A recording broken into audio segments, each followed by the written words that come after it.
Whoa.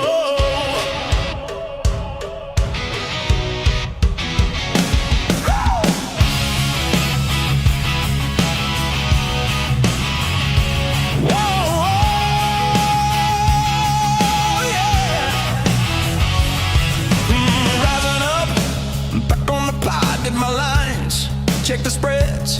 When the distance, now we're dropping these locks. Just the boys in the will to cash big. So many times it happens too fast. You trade your bankroll for glory. Don't lose your grip on the almanac pass. You must bet just to keep it alive. So the pick is in it, it's the thrill of the line. Dialing up to the challenge of the books, and the last known survivor starts his edge in the night. And he's watching us all. The pick is in. Face to face, out on the air, hanging tough, staying sharp.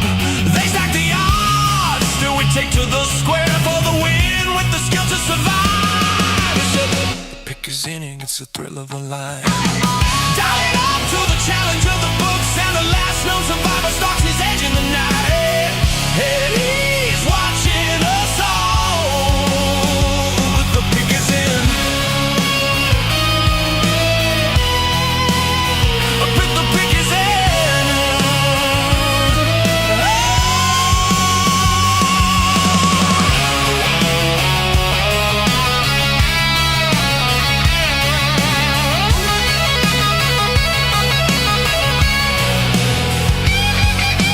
Rising up, straight to the top, had the guts, got the units. When the distance, now we're not gonna stop. Just the boys and the will to survive. It's pick is in, pick is in, pick is in, pick is in. The pick is in, it's the thrill of the line. Rising up to the challenge of our rival, and the fix might be in, but we're calling it right. Hayward's almanac, Jonah, Snoopy, the fight is the fix in.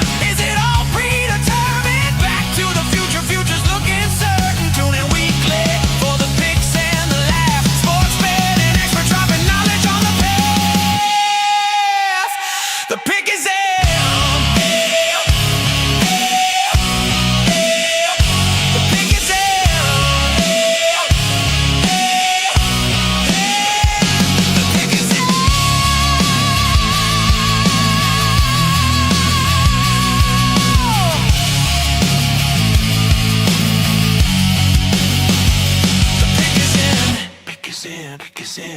In.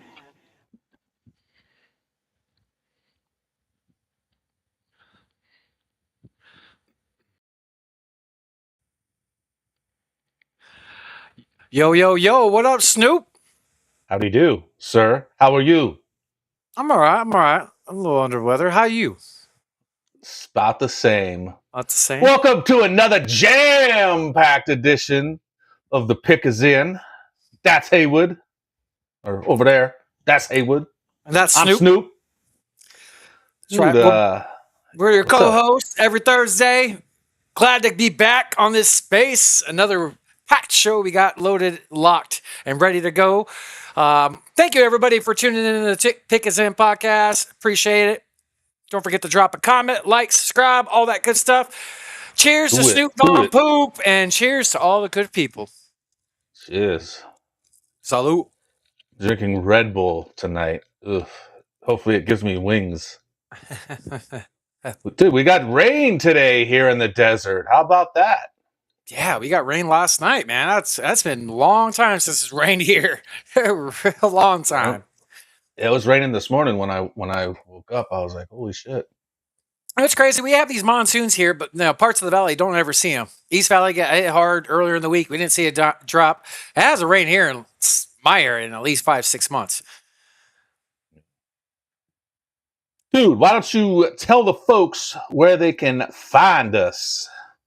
Phone Booth Podcast.substack.com. Go check us out at the Picks In. We got all of our stuff over here, including my boy Snoop Von Poop with the Here's the Thing podcast, dropping every Tuesday at 6 p.m. EST. And all the great men over at the Phone Booth with the great Theodore Logan and Ted Esquire. And we have a great merch store, Snoop. You called him Ted Esquire. You idiot. It's Bill S. Preston Esquire. And Thanks. Ted, I've been calling him Theodorable Logan. Oh man, go check out some of our merch. Snoop, you just got your shirt. How you like it? It's comfy. Yeah, And then, $20. Go ahead. Yeah, I love it, dude. I'm thinking about ordering some more. Go check us out, man. $20, get a shirt, support the show, and they're very, very comfortable. We got all sizes, including extra fat and extra fat, like me and Snoop. Shit, dude. That's right. Good timing, Snoop. Very good timing, brother. But yeah, all type of colors, man. Go give us some love. Go get a shirt. Support the show, and then go check us out over on our socials. You can check us out on YouTube at the Pick Is In Podcast. Go drop some love over there, and then my boy Snoop as well. Got to show some love for his YouTube page at Snoop Von Poop as well, and he is live, as you can tell. We are live, and then over at Rumble. The Pick Is In Podcast. Go show us some love over there. My boy Snoop's over there as well at Von Poop. And then over on the X, go follow my boy at Snoop Von Poop. Go give him a follow. Show him some love. And then check out Haywood's Almanac while you're over there too. Yeah, might as well. Thank you for all the love. And gotta get that. Gotta pay the bills is what they say, right? Get it out of the way. That's what they say in the biz. Dude, so yeah, man, it's been a week since we were last here. How was your Bastille Day? My what day? Yeah, see? You don't even know about Bastille Day. Bastille Day was the 14th. It's Tuesday. It was the beginning of the French Revolution. Dropping knowledge. Yeah, read a book, Mr. Almanac. Okay? Right. How was your 4th, brother? I know it was last week. Yeah. Week before, but let's go. Okay, you do anything? Yeah, I just I protected the dog from those vicious fireworks. Yeah. Right. Tell the folks at home about our show today, Snoop. We got a loaded show, right? What, NFL, NBA, Suns, and then we have a great guest. Dude, your boy, Joe Ceraulo. Yeah, the one and only, baby. Mr. Bachelor himself. Yes, one of the best sports personalities in the industry, co-host over at VSIN Live and sports analyst over at CBS Sports. Joe's a great dude. Got him on the second time. Great get. Had a great talk with him. We're going to show that probably in hour number 2, everybody. We'll go through our normal news and notes for the first hour. Snoop, thank you all the people in the chat. What's up, Blue? What up, Blue? What up, everybody? Was just dropping in to support and say, hey, hello. Hi. What's up, Blue? We appreciate it.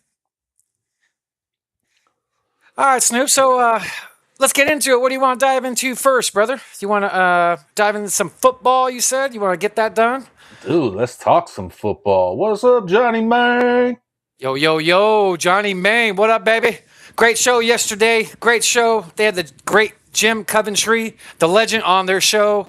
Go follow my boys over there. We're going to talk about them later. I got a little special promo just for them later in the show. But shout out, Johnny.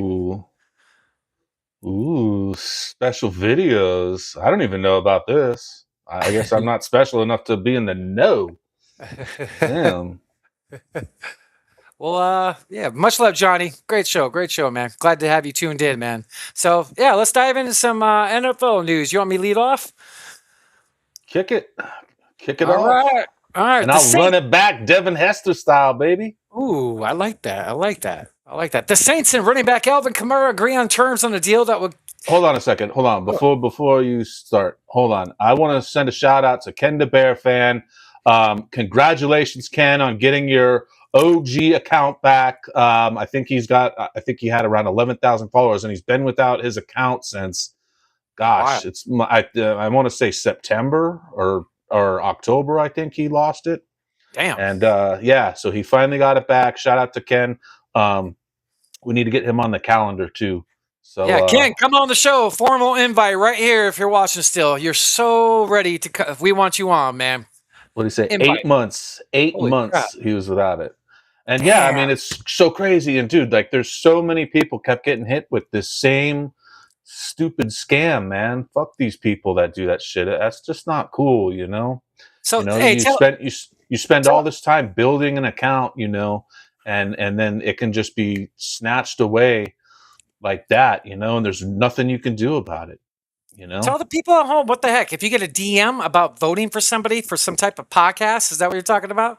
Yeah, it's like vote for my podcast through this contest or something like that, and then I don't know, I guess if you do it, like, it snatches your account. But tons of people have been getting hit with it, and not even podcasters, some of these people. So So, yeah, dude, Ken, go on, Sean, brother. Oh yeah, dude, that's good. That's awesome. You got his account back, man. That's just recently, huh? Right? yeah, he just messaged me just a day or two ago. So yeah, I'm excited, you know, for him, dude, because I think he got kind of you know, bummed out when it happened, and I would too, man. Like, if I lose this account, I'd be like, "Fuck, man, it's hard to build, man, from the It takes, beginning." I mean, you yeah, know, takes forever to build, man, and it takes a lot of work and time. So, all you people out there, if you ever get a DM for someone randomly, if you know them or not, or just follow them, don't open it or don't vote for people. If they ask you to vote for anything, podcast, this, that, it's just a scam. That's all it is. They can automatically take your account. So, report it. Let the people know. yeah, dude. Yeah. The guys I have on the Here's the Thing episode this week, Josh and Zach, their account, same thing, got hit. Dude, our friend Kevin, Sun's Armband, Yeah. his friend got hit. Dude, so it's just like that's three people just in the, you know, a little circle of friends, and it's just like, whoa, I get them everybody's getting randomly, it. probably like once a week for somebody saying that, like, hey, vote for me here, vote for me there. Yeah, I just delete them. So let's dive into it, Snoop.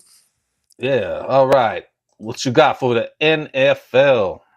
Latest news: Alvin Kamara and the Saints agree on a deal that will pay him a base pay of $6 million for the 2026 season, with a chance to make $8.5 million with incentives.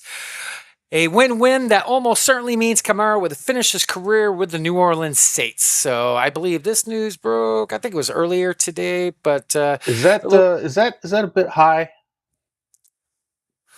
6 million. I mean, can he? I like the other running back there, ETN, but Kamara can still play. He wasn't used properly as much last year. He had a down year last year. He still can play. 6 million. Nah, I think that's all right. That's all right money. He's no Manungai. No, he hasn't fumbled since high school, right? That's correct. There's a Ah. stat. There's a stat for you, Ken, the Bear fan. We talked about it. Was it last week? We talked about it. Or the week before, Yeah. maybe. Kyle Manungai has not fumbled a ball since high school. That's over 6 years. That's nuts.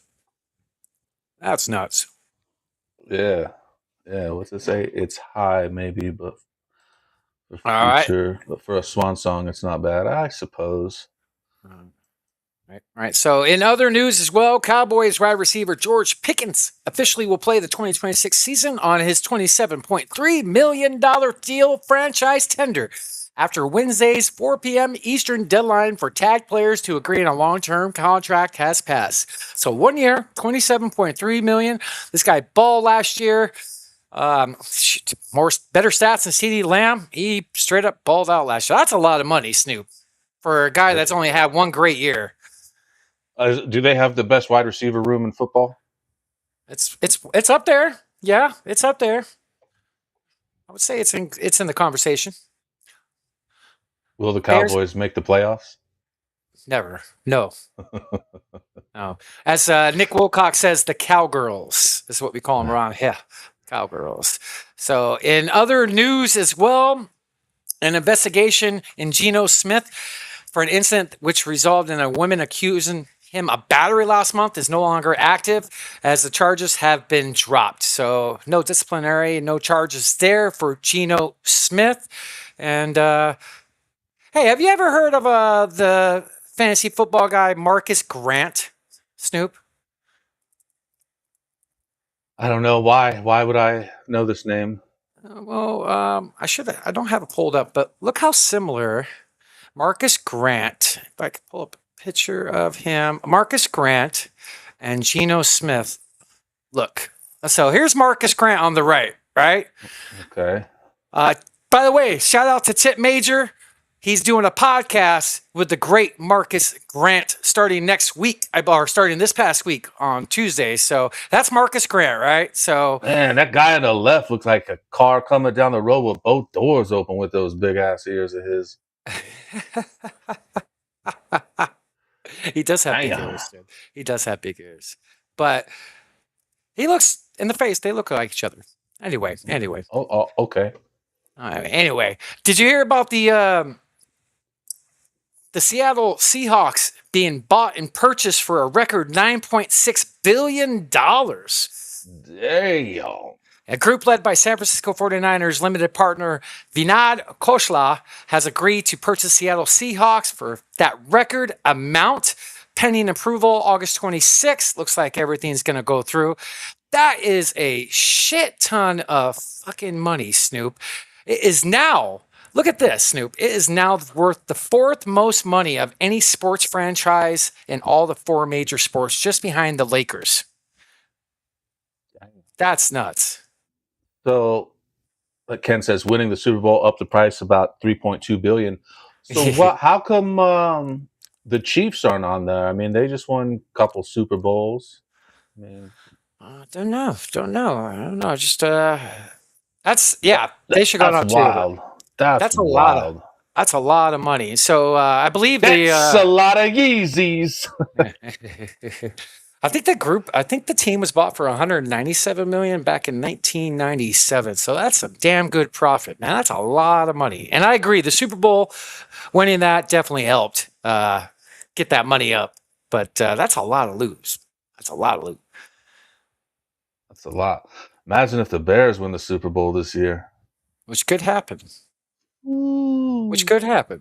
What's that? $20 billion team then? Yeah. So in one of our August shows, Snoop, I'm going to do a future segment, and Bears winning the Super Bowl is probably going to be a bet I'm making as a right now. So keep your eyes peeled for that. Sad news in the world of football. The Houston Texans co-founder and senior chairperson Janice S. McNair passed away peacefully in Houston a couple days ago.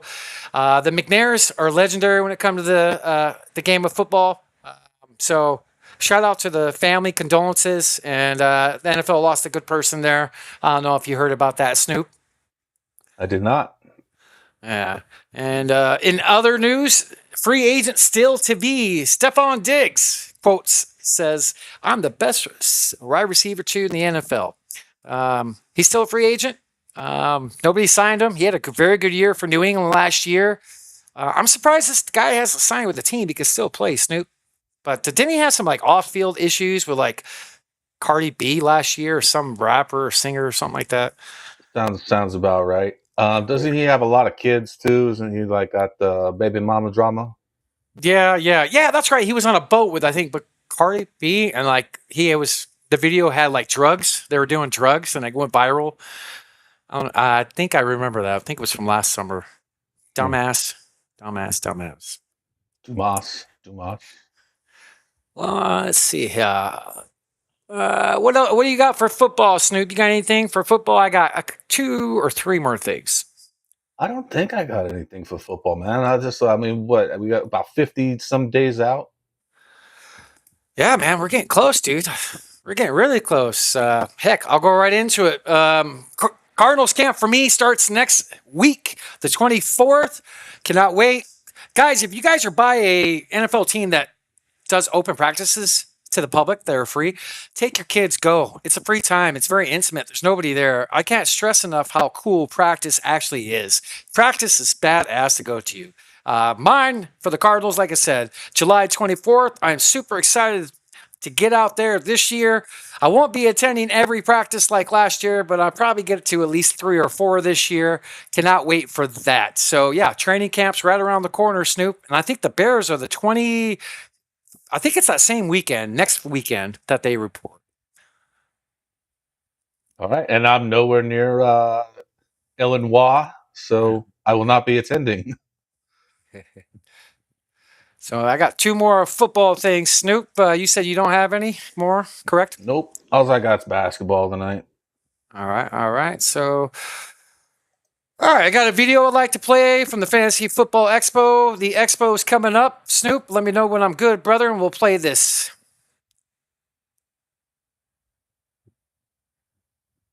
What if I just kept sitting here for all night, never telling you you're good? Like we'll just sit here for like 5 more minutes. There's so much involved with the Fantasy Football Expo. If you play fantasy football and you're not here, you're making mistakes. If you want to win your leagues, if you want to meet some of the content creators who you spend every day with, and this is the place for it, man. I'm a part of a draft right now, which is so much fun. There's so many things to do. Everything from a poker tournament to cornhole. Every single piece of fantasy football is here, so there's no reason why you shouldn't come. Get your tickets, folks. Tickets still available. July 24th through the 26th, coming up soon. If you're a fantasy football junkie, get your butt out there and have fun. I wanted to give a special shout out to my boys Johnny Main and Nick Wilcox for DA Fantasy Football Show they had yesterday. I want to show a little clip. They had a legend on their show yesterday, the great Jim Coventry. Man, this guy's a Hall of Famer, been in the industry 32 years. Great show. I'll go ahead and play a little clip. If you guys look for some fantasy football advice, this is a great show to watch. These are my boys, so shout out to them. A player that changed teams that will have the biggest impact this season. Changed teams and will have the biggest impact. Got to think to DJ Morwell. And you know what? I don't like the 480 or so pass attempts that Buffalo's thrown the last couple of years. But Sean McDermott's gone, and that team's been hemorrhaging defensive talent for years. McDermott stitched it together. That defense is going to be in free fall. And I know they got some easy games. They're going to have to score points. This is going to be a Buffalo team. They're still going to run. They're going to have to throw. And like I said, they have no other outside receiver. And DJ Moore, when you see Josh Allen buying time, that's deadly. And DJ Moore is that receiver who can ad-lib. That's going to be fun. So shout out to my boys over there. That was a great show they had yesterday. Snoop, what are your thoughts on the guy, Jim, saying DJ Moore?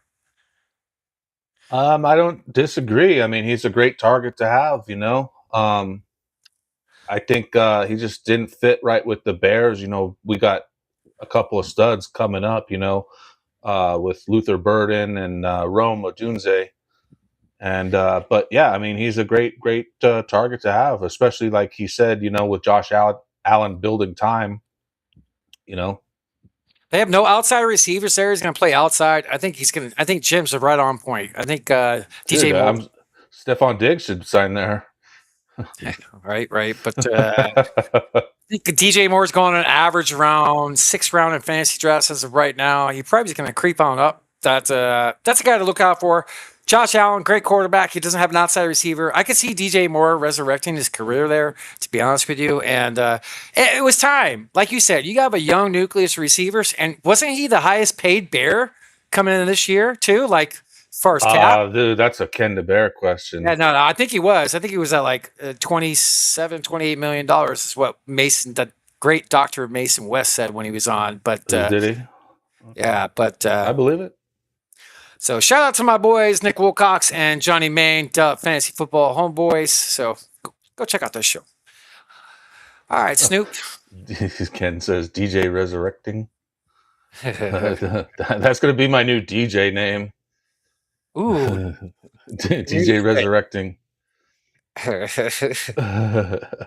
He was near the top money-wise in Chicago, yeah. Thank you, Ken. Ken, got a question. Does Ken know Mason West? Maybe. Hey, put in the comments, Ken. Do you know Dr. Mason West? He's got the Bare Bones podcast. He's been on the show twice, Snoop? I believe once. Yeah, I think once or twice. Yeah, so good guy. He's got a good show. So, speaking of resurrecting, I got a funny little video we could play real quick. been some times over the years. Apparently Jesus is fed up with all the heathens and all the debauchery that's been going on lately, and this man, this demon, trying to take on Jesus. Who the hell tries to take on Jesus? Somebody from hell. That's it, as Jesus delivers a big right and a holy cross, and man, he just falls into the depths of concrete hell. Jesus is like, stay down, child. And obviously this man, this demon, is trying to attack Jesus again, and Jesus showing mercy. What a battle we witnessed here tonight. Jesus obviously gave this man many chances. He turned the cheek, but as soon as he turned the other cheek, it was game on. And you can see Jesus is like, you know what? I knew you were going to throw that shot 2,000 years ago. Who do you think you're fighting? John Wick? As Jesus continues to press forward, the demon isn't backing down whatsoever. Comes in asking, you want to taste the Holy Spirit? Booyah, there you go. Doesn't look like the Holy Spirit is taking over quite yet. So he's like, booyah, let me cast that demon right out of you. At this point, you would think that Felipe would be asking Jesus for forgiveness, but Jesus is like, I've got other people to tend to here. I'm a very busy guy. Looks like he's still got a little bit of demon juice in him, and it looks like he's going to try and take a swing on Jesus. And Jesus already knew that he was going to throw that punch, obviously, 2,000 years ago. And Jesus like, final strike, you want me to send you to the depths of hell? And it looks like the demon has left Felipe as he walks away and goes, nah, we're good. I owe Lucifer $20. I love the replay. Right? I love the replay. So you bring up resurrecting, and we'll give you some resurrections. Before we dive into basketball, Snoop, there is something I need to pull up. I totally spaced this part. What you got? What you doing? I totally forgot to go over the betting recap. So I haven't put this up in a couple weeks. So here's the show's betting recap. I'm kind of laying low. Good night, Blue. Good night. So I think I placed like 5 or 6 bets this past week, which I always post to the show. We are 11-54 and 369 on all legs. We're up 34-41 on bands. So keep your notice on. What I usually do is when I do make a wager, a bet, I post it to the show on Twitter in the comments. I usually do a link, picture of the bet, and what dollar amount for band size. So I haven't done this a couple weeks. Stay on the lookout. Let's get some bets and win some money. So Snoop, what do you got for NBA, brother? What do I got for the NBA? Dude, I got so this is from maybe 2 weeks or so ago. Let me see here. Let me remove your thing. Dwayne Wade's son Zaire arrested for felony domestic violence. I did not hear about this. Yeah, let's see here. We'll go to the article. Dwayne's son has been arrested for felony domestic violence. Zaire Wade, NBA Hall of Famer's eldest child, was arrested and booked by the Burbank Police Department on Sunday. He was booked on 3 charges: felony domestic violence, criminal threats, and false imprisonment. And an emergency protective order has been issued. So sounds like a little trouble on the home front for Zaire there. Is Zaire's not the transgender one, is he?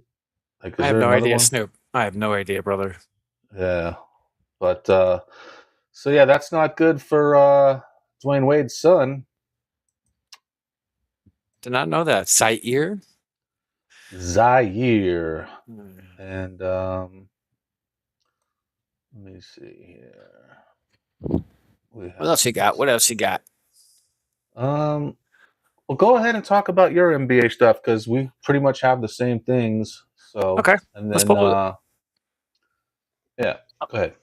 Let's pull it up. Victor Wembanyama. How do you say his last name, Snoop? Wembanyama. Come on, you're gonna have to say it, my nun guy. All right. So he signed a huge deal this week. Say the name. Victor Wembanyama. Get off my nuts, Yana. Has signed a 5-year. You still didn't get it right. All right, so 5 years, $252 million max rookie scale contract with a player option for the 5th season. This guy, is he even old enough to drink? This guy, my gosh, he signed huge money. Did you hear about this news with Wemby? I sure did, and I think it's well-deserved on his part. I mean, he's been just a dominant force ever since he came into the league. So, what up, boobs? Yeah, so he actually what left up, some Christian? money. Oh, Christian in the house? But yeah, no, it's very well deserved on Victor Wembanyama. I'm having some effect on you. My speech impediment. So apparently he left money on the table, Snoop. Per Shams. I read that too, and I wondered if that was just like a fake like parody headline that I saw, because it was like right when I saw that headline, 10 minutes later is when he signed that deal, and I was like, what money did he leave on the table? Sham says it. It must be legit then. He decided on 25% instead of 30% of the super escalators. So actually the Spurs saved some money. He could have waited and got more, but this gives them a little bit more flexibility by saving a little bit of money. I think it's like $30 million over the 5 years they saved with the escalators. So 50. Yep. And you know what? It's like we talked about. Yeah, you're right. It was 50. You're right. Last week or the week before, we talked about, players like this, and that's why I'm happy for a player like him, because that's still a good paycheck, and to leave a little bit of room for your team to have some flexibility and not cap them, that's what you want in a player, just like Jalen Brunson did with the Knicks, so they were able to build around him, So check this out, Snoop. This is pretty loyal of the Spurs. So not just Wemby was overseas. The chairman of the Spurs, the CEO of the Spurs, the GM of the Spurs, and the coach of the Spurs all traveled to Paris to sign this contract with Victor. That's pretty cool. You don't see that with ownership and everybody in there. That's pretty cool. Well deserved. I got to imagine it happens a lot more than we hear about these days, with so many foreign players coming into the NBA. You're probably right. Good point. You're probably right. Probably don't hear it as much. Boots says $50 million on the table. Yep. Well deserved, though. That's going to be the name of DJ Resurrection's new album. $50 million on the table. Oh man! Did you hear about the fight with Bam and Tyler? Yeah, dude. Bam landed more punches than freaking Conor McGregor in Vegas this weekend. Ooh, he lasted longer too. Yeah. There's not going to be any kind of punishment, so I think that's nice. So I wonder what was said. It had to do with something that Tyler put on social media a few weeks prior to this, calling him out on not playing defense every position, if my memory serves. And Bam just confronted him on a practice court in Vegas. That's where a good chunk of the players are. And he just approached him, said something to him, and just what I heard, he laid him out. So no discipline action. And I think there's been beef with these guys before. Am I wrong? Have you heard about that, Snoop? I haven't heard anything, but it is entirely possible. I think a lot of things got swept under the rug with Jimmy Butler, during that. So who knows? Boods 83 wants to know who would win a cage match out of, I'm assuming that's Suns Worldwide and Evan Sidri. I don't know. Do they have beef? Evan Silderly? I'm not sure. First I've heard of it here. It is Suns Worldwide. That's his acronym. All right. I mean, Suns Worldwide's got, probably the age benefit there. He's a little younger, maybe a little quicker. I don't know. The experience factor with Evan, but friend of the show, Suns Worldwide, man. He was just on, a few weeks ago? I did. Don't know. Can't answer that. But what else you got? Giannis had his press conference to be inducted as a Miami Heat player. Did you see the great Pat is he Riley? on Miami now? Yeah. Oh, wow. That's awesome. Good news for Miami then. Yes. Very good news. Very good news. Yes. So, are you going to bring it up? Yeah. Pat Riley said something to open up the presser, and it was really funny. And Bam's about to walk up to the stage. So let's hear it. And I don't want to get knocked out. Bam was one of those guys that came in here too.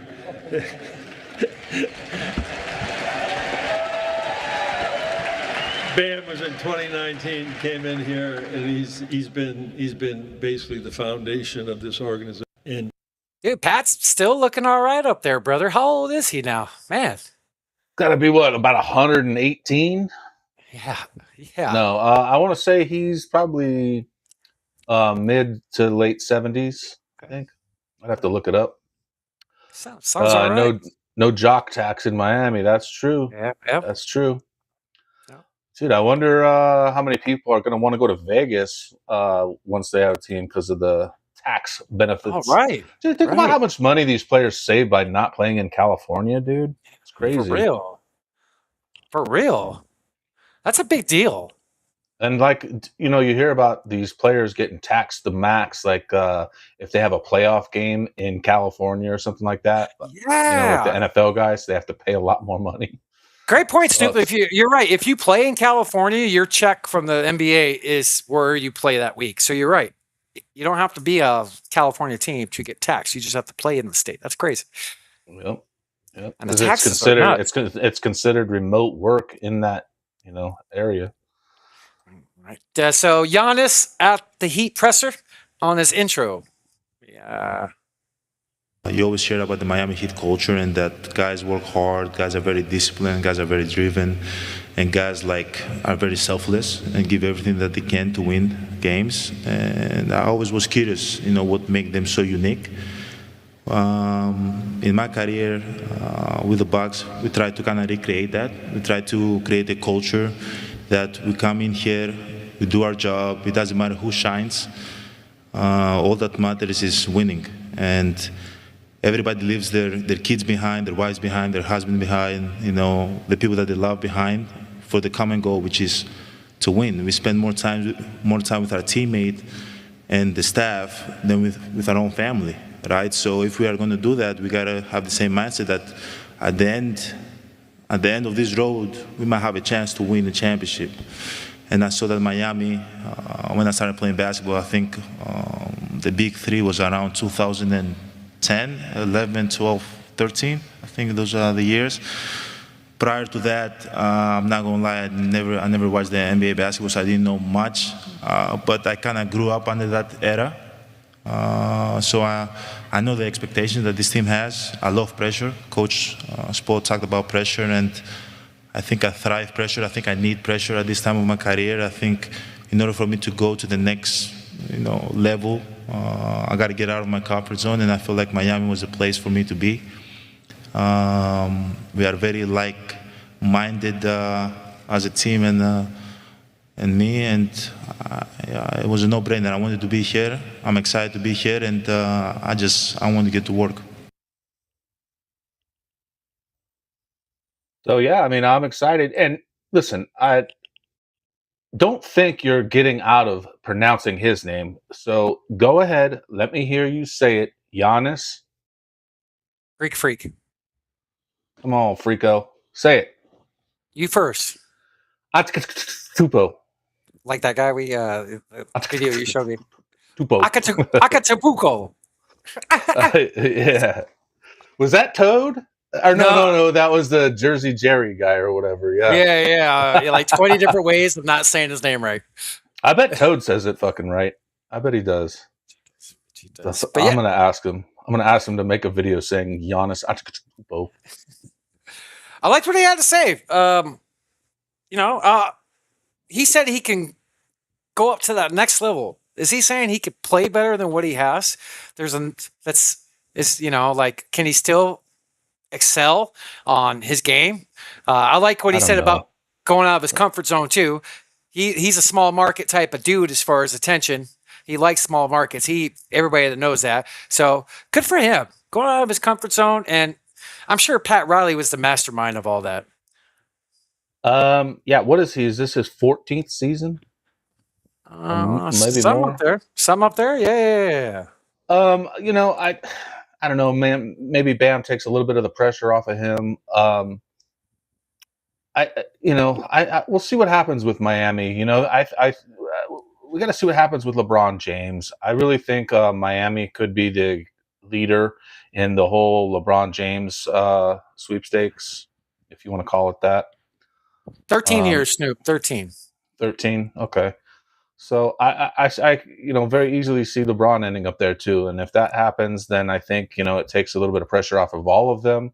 I just hope we don't see a situation where you have guys just, load management, and then like the Paul Georges to play 40 games a year, shit like that. I don't want to see that kind of situation down there. So, I mean, if Giannis plays 65 games and he's, top tier, then great.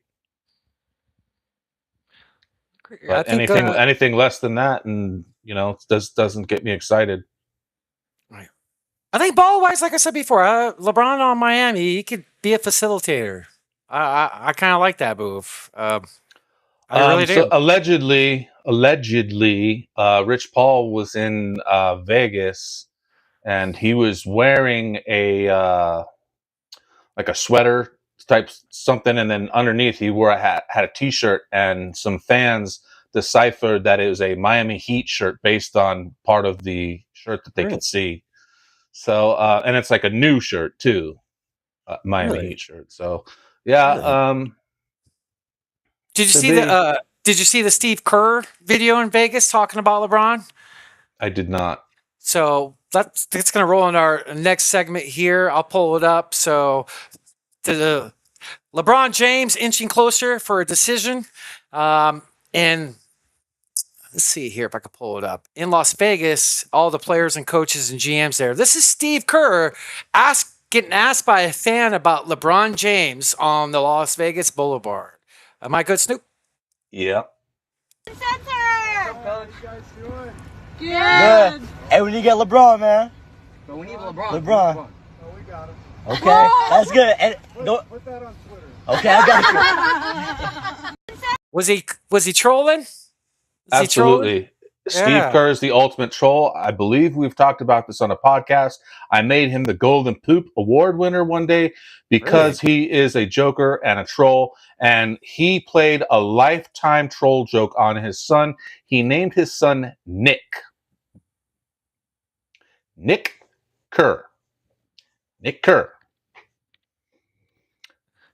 This is a troll. Knickerbockers. Can you believe that? Wow, I did not know this. No, you gave him a Golden Poop Award? I did, just for that. No shit. I did not know he was this big of a troll, but yeah. Wow. Yeah. You as a Miami fan, do you want, I'm going to ask you this until it happens. How would you feel if you signed with him tomorrow? How would you feel about that? I'd rather have a point guard, but I'll take a LeBron James, I think he could be. I think LeBron James adds to the team. I don't care what anyone says.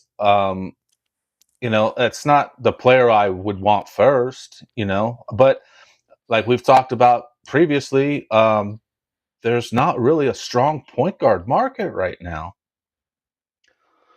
So I think maybe if you throw LeBron in the mix, with Davion Mitchell, I think you've got a strong defense and some guys that can get it done offensively as well.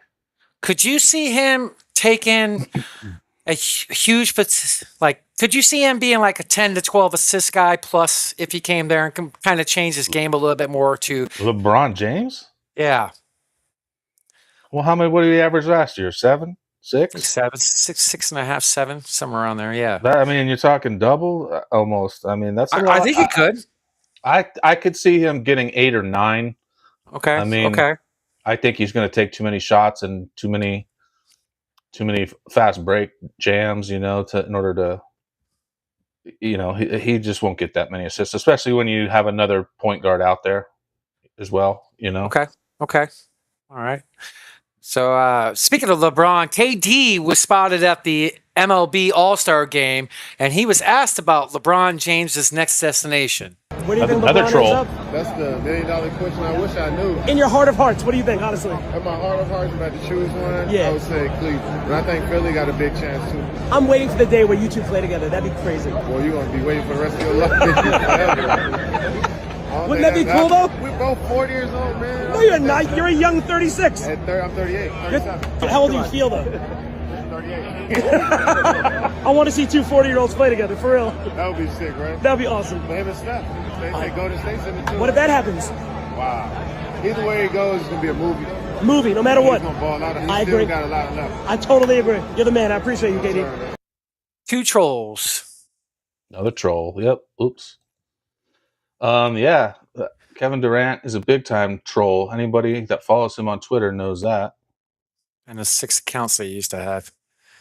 Right. All right. But so interesting. I hope this deal gets done so we can move on and like get the rest of free agency going. There's still some damn good players available, and dominoes need to go, fall into play. But hopefully we can get some news soon, Snoop. It is holding things up for a lot of teams, and that's annoying. But that's why he does it. He commands the attention. You got to give it to him. True. All right, I think that's what I got for NBA. I got some Sun stuff. You got any more NBA you want to talk about? I got a WNBA. Oh, fuck it. Let's go. What do you got?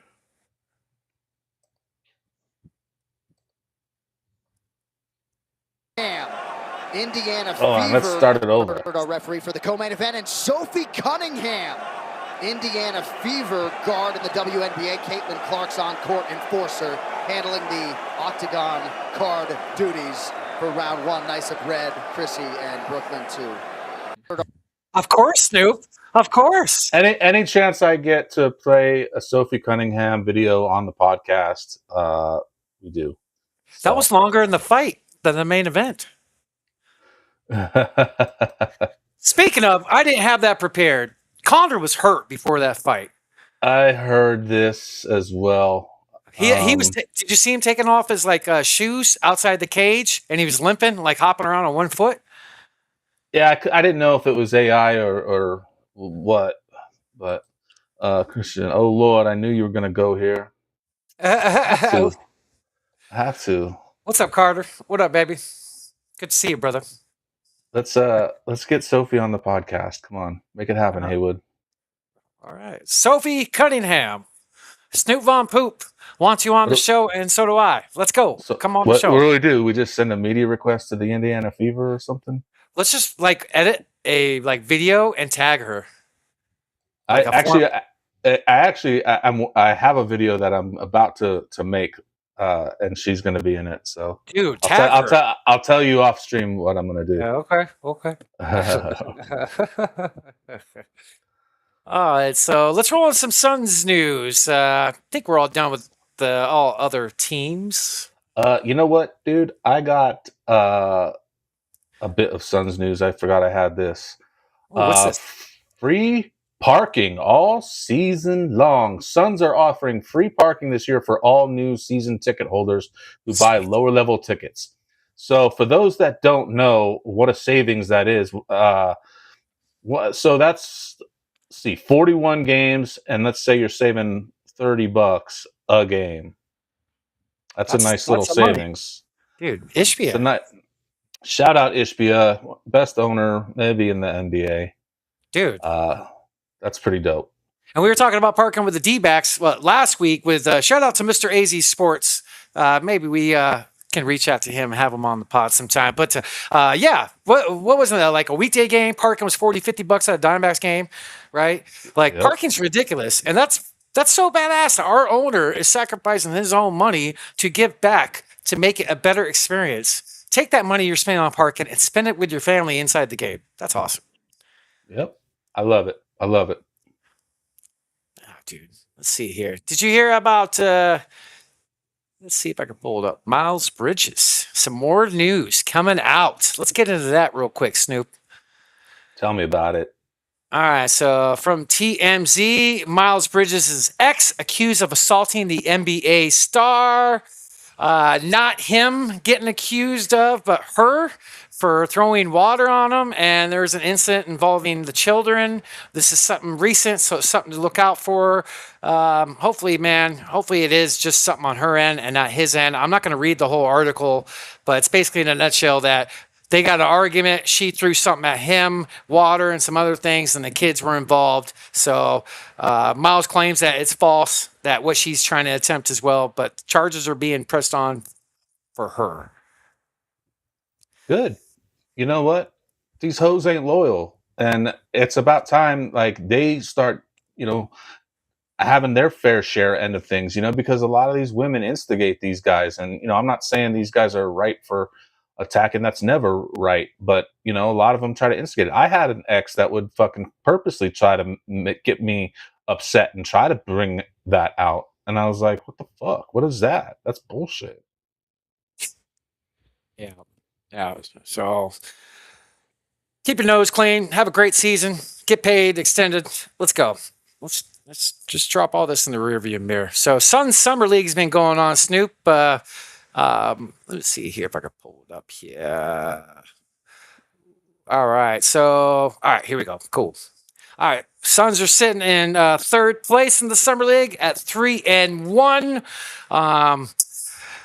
It comes down to point differential to be advanced. The final four make the semi, so the Suns have a chance of not playing. They're waiting on games to be played. It's a point differential.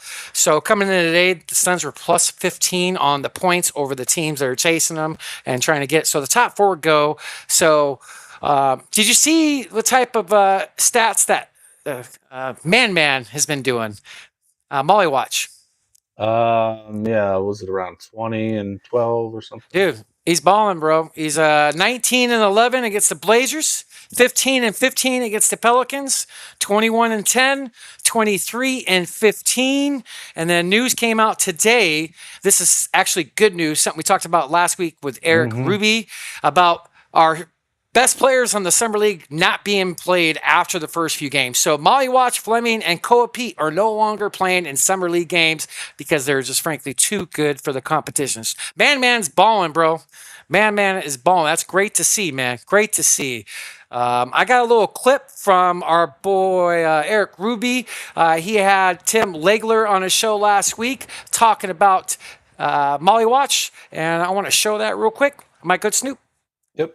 I think he took an enormous leap forward. You always have to put it in context. These aren't full NBA rosters. He's not doing it against the level of size, athletic ability, speed that he's going to have to do it against when you get to an NBA regular season game.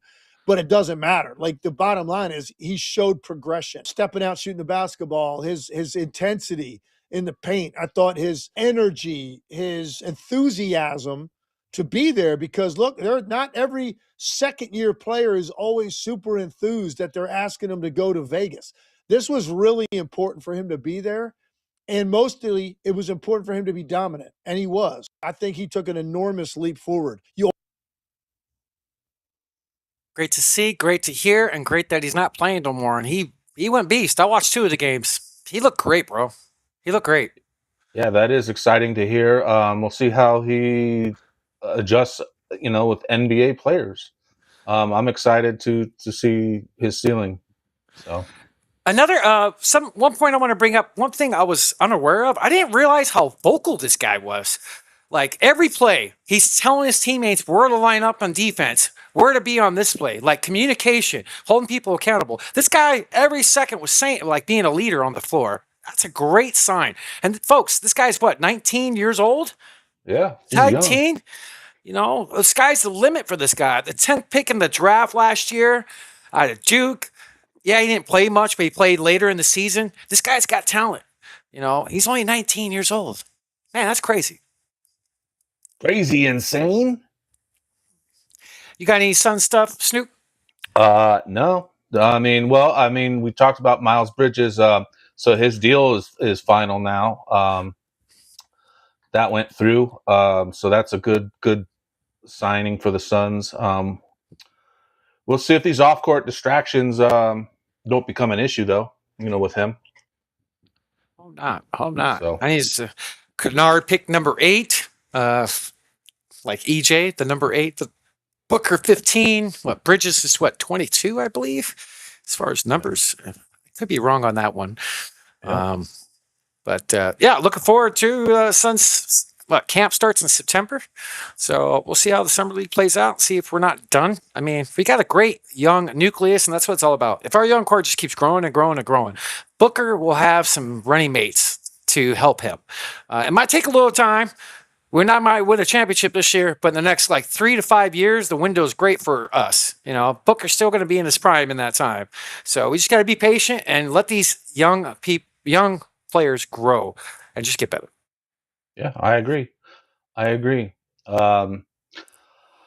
I wasn't overwhelmed with Fleming. I thought maybe he could play some more, but He we'll was see. he had his stats looked good for the summer league. 2 of his games he looked a little off. 2 of his games he looked really on. But I think the key part is I think he had 2 steals and a block in every game he played in the summer league. Defense with this guy. This guy can be all defensive NBA. This guy does not have to average 20 points a game in the future for us. He just got to be strong everywhere, but defense is going to be his go-to, his what pays it. So keep growing.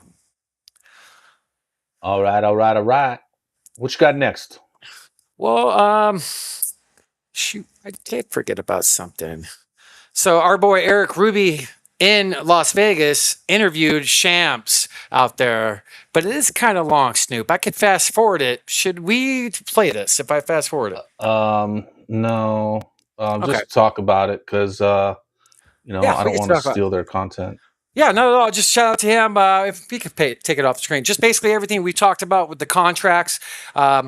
More teams were in on Bridges than what we thought. Cleveland was actually in on him. Some other teams was actually, wanting his services. But Which the money leads me to believe that LeBron is not headed there. Right. He just commended us on our ownership. Just basically sticking to the game plan and not overpaying people. The contracts and the players that we brought back were actually pretty damn team friendly. Remember at the All-Star break, there was rumors of Colin getting $16 to $20 million a year because he was playing lights out around that time. We only got him for what, 12, 13? That's bargain. And same with all the other guys. So I like what we're doing. Yeah, I do too. Can't wait to, see the growth. I still think, we need another point guard, but, we'll see what happens. There's nothing wrong with keep saying that because I totally agree. Until Colin takes that step up, I think we're all going to always say that. Yep. Yeah. So I saw a crazy stat from Book that I wanted to share. Shout out to Booker Muse, But check this out, Snoop. 25 point per game seasons by his son. Booker has 8 of them. Nobody was 7, 6, 5, and 4. Durant is 3rd. Barkley with 1, Westfall with 1, Amari with 2, Chambers and Charlie Scott. Wow, that's an unforgotten guy. But 25 points per game in a Suns uniform. Booker has 8 of them. Wow. Yeah, the Suns haven't really had a scorer for very long. And Durant was here with Book when he did those couple, Yeah. So I think that's all I got for Suns, Snoop. All right. I got 2 little short videos here. Check this out. This you will only ever see happen once, but we'll watch it a couple of times on the video because it's only a couple seconds long. But watch this. What? I'm gonna and the ball mute it. Sucks? I'm gonna mute it just so we just don't get flagged. But yeah, look at this. And the ball sticks. Whoa. I wish we could zoom in on that. But is there a magnet in there? Holy shit. That's one of the greatest shots I've ever seen in my life, Snoop. Right? For real. That's from the free throw line on the other side? Oh, that's full court, I think. Let me see. Yeah, full court almost. Holy shit. Oh, and then it just sticks on top of the rim. Are those the back? Audio only, it sticks to the front of the rim, not the back where we've seen, balls land before, but this one sticks to the front of the rim. Are those the chargeable basketballs? I don't think so. That's Ken says, great. give me a good AI guy and I can make that shot. Right. Then go ahead. Talking about practice, AI? Right. What the fuck? What? Ooh. I don't know why it keeps playing that audio like that. I think only you and I hear that, but okay. I want to talk about something real quick. Who would you say has the worst shooting form in the history of the game? Bill Cartwright stands out in my mind. And then Sean Marion's is pretty hideous. Anthony Mason? Anthony Mason. Okay. Yeah. Okay. Wait till you see That's this been going guy on here. lately, and this man, this demon.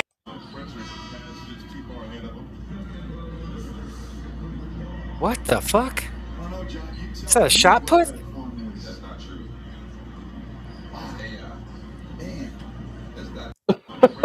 Wow. Watch this again.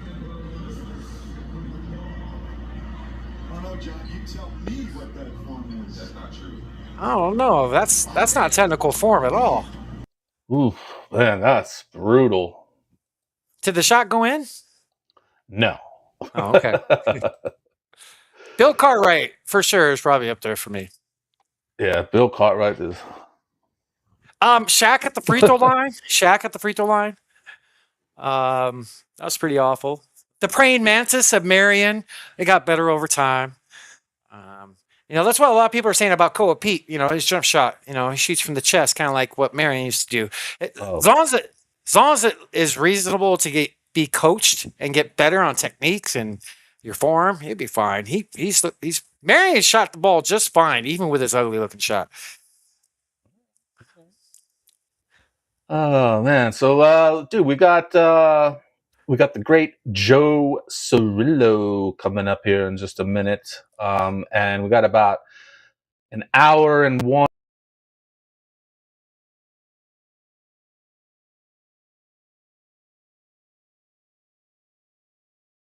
With some Arizona sports history, as we have been getting in the habit of doing, because we like to educate the masses. But you got some baseball stuff you want to talk before we hop into the interview portion?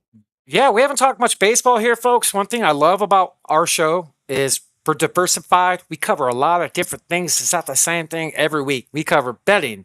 We cover basketball, insiders, fantasy sports, conspiracies, other things, this and that. Baseball. We're going to talk a little bit of baseball today since, we got the great show. Let's pull it up, Snoop. Let's pull it up. All right. So the All-Star game was here this Tuesday out in Philadelphia. 4-0 was the score. The NL got shut out, which is crazy for an All-Star game. And your boy, Snoop, Cody Bellinger, was the MVP of the game. Cub, the guy was a badass for your time. Didn't he help win the World Series with you guys? He was a Dodger before he came to the Cubs, and he did not play on Dodgers World Series, and he went 1 for 19. Hey, we'll see you later, Ken. Have a good night, brother.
It says we're off air. The stream, and it's just black boxes.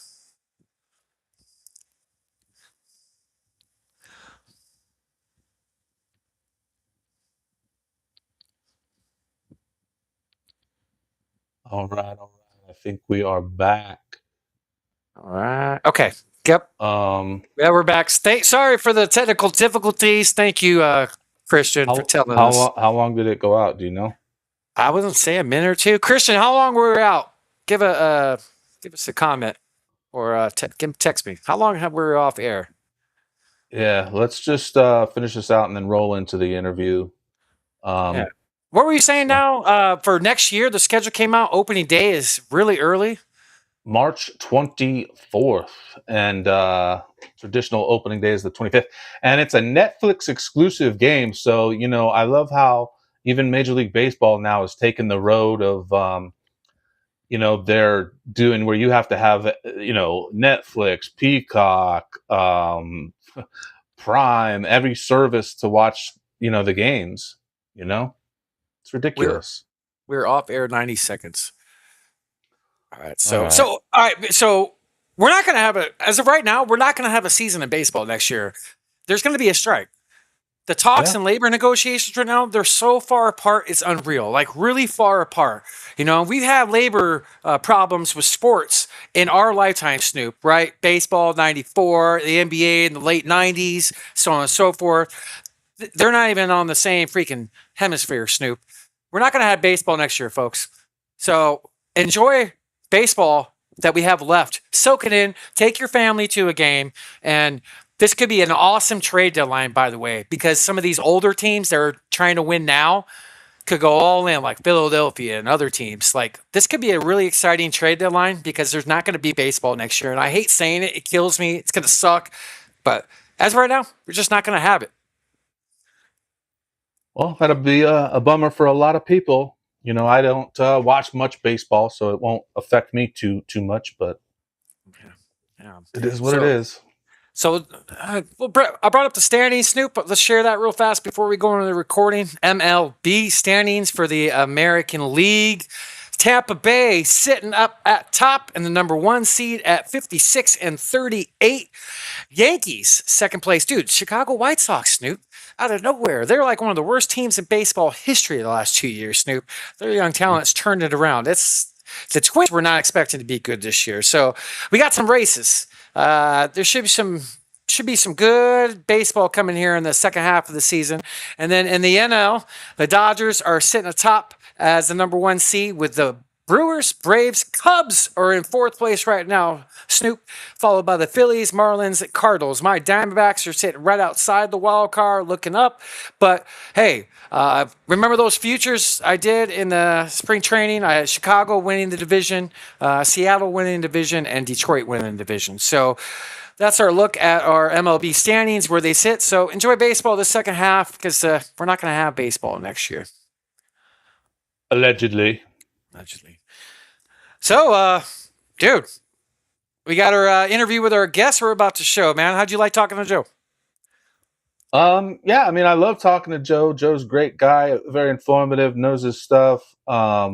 He's entertaining. I just don't know much about baseball, so I'm pretty quiet on this one. But yeah, I always enjoy talking to Joe. So let's just jump right into it, unless you got anything you need to add. Hour and how long? About hour and 1 minute. So around the 209, 210 area, come on back to the show. We're going to finish the show with some Arizona sports history. Crack one open, get some popcorn, and enjoy the conversation with the great Joe Ceraulo. This guy is awesome. One of my favorite sports media personalities on air. This guy's on VSIN Radio all the time. Mad Dog Radio. He's a CBS Sports analyst. He's got a great delivery, and the guy's funny as hell. And he's just a good dude. So sit back, enjoy, and we'll see you when you come on back. Enjoy the recording. We'll see you in an hour. Welcome to The Pick is In. Snoop, excited to have this great man up in our studio, coming back for his second time on The Pick is In podcast. So very grateful and humble to have this man here. This man's one of my favorite sports media personalities in the business. He is one of the best bettors in the business. VSIN Live co-host and CBS Sports Analyst, the one, the only, our guy, Joe Ceraulo. My guys, that's too kind of an intro. Looking forward to it. Thanks so much for having me. Yeah, welcome to the pod, brother. How are you this morning? How's life, man? I'm great. Life couldn't be better, man. We got some World Cup semifinal action going on, set to take place right after we record this. I'm looking forward to the final on Sunday. I've got my Spain plus 820 ticket in pocket. So between the World Cup, the great baseball action we've had to bet on this summer, and just the fact that, to put into perspective how great of a summer it's been in Los Angeles, last night was the first time I ran my air conditioning in 2026. Oh my god! It has been I'm so gorgeous jealous. out here. I'm 3 miles from the beach. I'm gonna let everyone know it, and I'm not afraid to brag about it. Well, we get my AC's been on since March. Y'all are both Arizona, right? Snoop? Oh yeah. Yeah. Oh yeah. 113 in the past 7 days. Mm. Yes, the we're beach getting gonna up be to nice. We're getting up to 87 today, and it's the hottest day of the year so far. All right. Well, second time back on the podcast, we get AM Joe Ceraulo, not PM version. So cheers to you, brother. We always do a cheers. I didn't prepare you this time, but hey, you got your mug. I like Always it. got I my like coffee. Always got my espresso this time of day. Cheers, Yes. fellas. Cheers. I'm drinking a Monster. Terrible for me, but man, it sounded good this morning. I don't know. I thought that was a beer at first. I couldn't see the No. I'm like, all right, 11 a.m. Hey, it's 5 o'clock. No. It's a juiced up Monster. There you go. I want to pull up Joe's social. I want to give him a plug real quick. Snoop, I got his X page. Go follow Joe Ceraulo over on X. The dude just drops a lot of good bets, and he's funny as hell. By the way, Joe, your sense of humor is awesome. That's why you're one of my favorite media personalities. But tell all the people at home where else they can find you on all your socials, Joe. Yeah, Twitter at the Joe Ceraulo, obviously, like you see right there. Instagram at Joe Ceraulo. And then, like they said before, you can catch me on VSIN, on CBS, and every now and then on some other platforms too. Going to be on Sirius XM a little bit this summer as well, on Mad Dog Radio. So, just keep an eye out on social media. I always let you know where you can find me. How's Dad doing? How's the family? I always got to ask, man. Pops is good. Father Knows Bets is doing great. He's got a more eventful dating life than I do, and he likes to remind me of it all the time. He's a character, man. He turned 70 a couple of months ago, and I'm pretty sure he'll be on VSiN with me this Saturday. Actually, I'm doing 4 hours solo. Which, look, there's no way to sugarcoat it. It sucks this time of year doing 4 hours solo. So gonna have a big guest list, and I think Father Knows Bets is gonna be a part of it. Dude, looking forward to that. You did a 4-hour show with Femi Sunday. Man, that's a marathon by yourself, holding it down. We do that every Sunday, and I gotta say, that is... I don't know if anyone's going to get annoyed about me saying this. It's the best show on the network. Femi and I together are phenomenal. And what's great about Femi, and when you can tell a show is good, it's when a 4-hour show feels like a 40-minute show. Yeah. And working with Femi, that's completely the vibe there. I've done 4-hour shows with other co-hosts where it feels like it's 10 hours, and by the time you get to that fourth hour, you're just like, oh Lord, get me through this. With Femi, I'm like, we have to wrap it up. We can't do another hour. What gives? I love working with that guy, and hopefully we'll be on VSiN's airwaves much more come the fall and football season. You guys are hilarious, by the way, together. You guys are hilarious. All the inside stuff you guys are talking about. Thank you. Oh, yeah. You guys, I laughed my ass off when I watched you guys Sunday. It's a good time. I was going to say, I totally get that too. I used to do a 4-hour podcast, live stream every Saturday with these guys. And it just wasn't flowing well, and then so now we've got it down to 3, and it just seems to be like the perfect number. It's like that, we can get in and do it, and it feels like that 45 minutes. But the 4-hour ones would just seem to drag for some reason. I don't know. 4 is that's tough.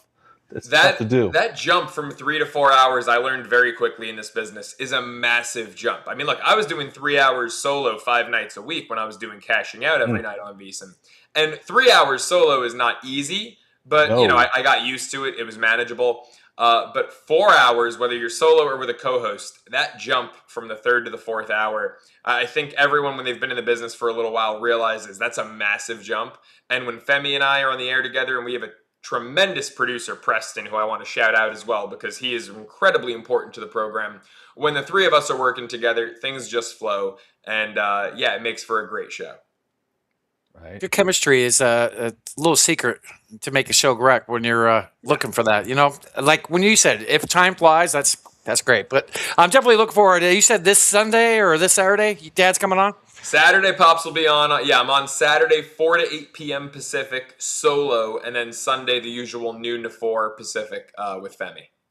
So last time you were on, you dropped a little nugget. You told the folks at home your fallout with VSIN, and I want to say thank you. But are you still on like a show-to-show basis with them? What's your direct status with them, if I can ask? Yeah, no, I'm still a 1099. I'm still a freelance host with VSiN. You know, like I said, I was full time with Cashing Out, doing it 5 nights a week. It was great for what it was. At the end of the day, it was, keep doing it and move to Vegas or be freelance and live in LA. And I chose freelance to stay in Los Angeles. It was just a lifestyle choice for me.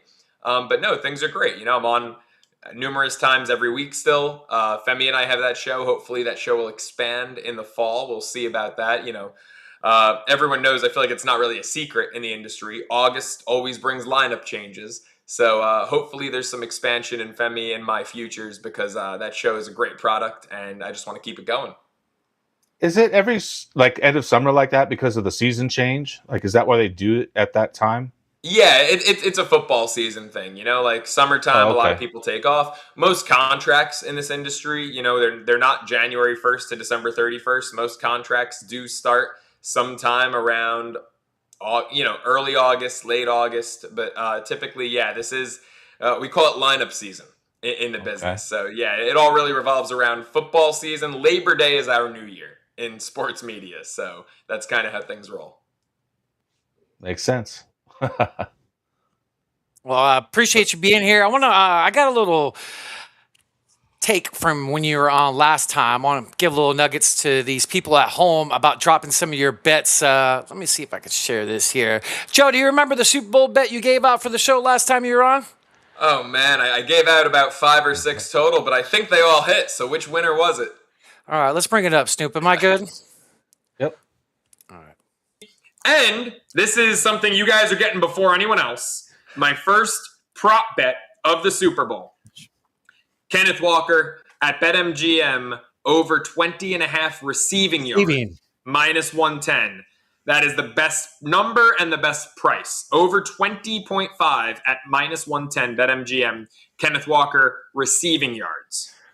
So that bet cashed, and I want to thank you. We were the very first people to receive your bet back in January. It was the off week with the Pro Bowl going on, and also when we were recording, you had U of A minus 1.5, which also cashed as well. So you're undefeated. Wasn't that a tremendous sweat? Wasn't Arizona up big in that game, and then they coughed the lead up entirely and just barely recovered, if I recall correctly? Yeah. And at one point in time, I think they went down 1 or 2 points. Yeah. Yes. Thank goodness that one, because they were up big, and I was feeling cocky. I think they were up 20 at one point.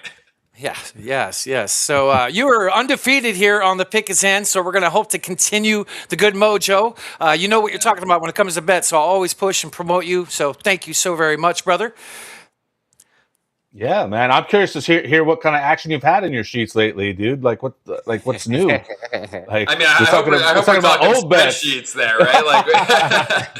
A freak in the spreadsheet. That's what they call me out here in the gambling world. No, man, I'm glad you pulled up that Kenneth Walker clip. This was the best Super Bowl of my life. Last Super Bowl, Chiefs-Eagles, was a bloodbath. And usually I'm great at betting Super Bowls. So I started covering, it was the Patriots-Eagles in Minnesota. Super Bowl 52 was the first Super Bowl that I went to and covered. So that's 9 Super Bowls ago.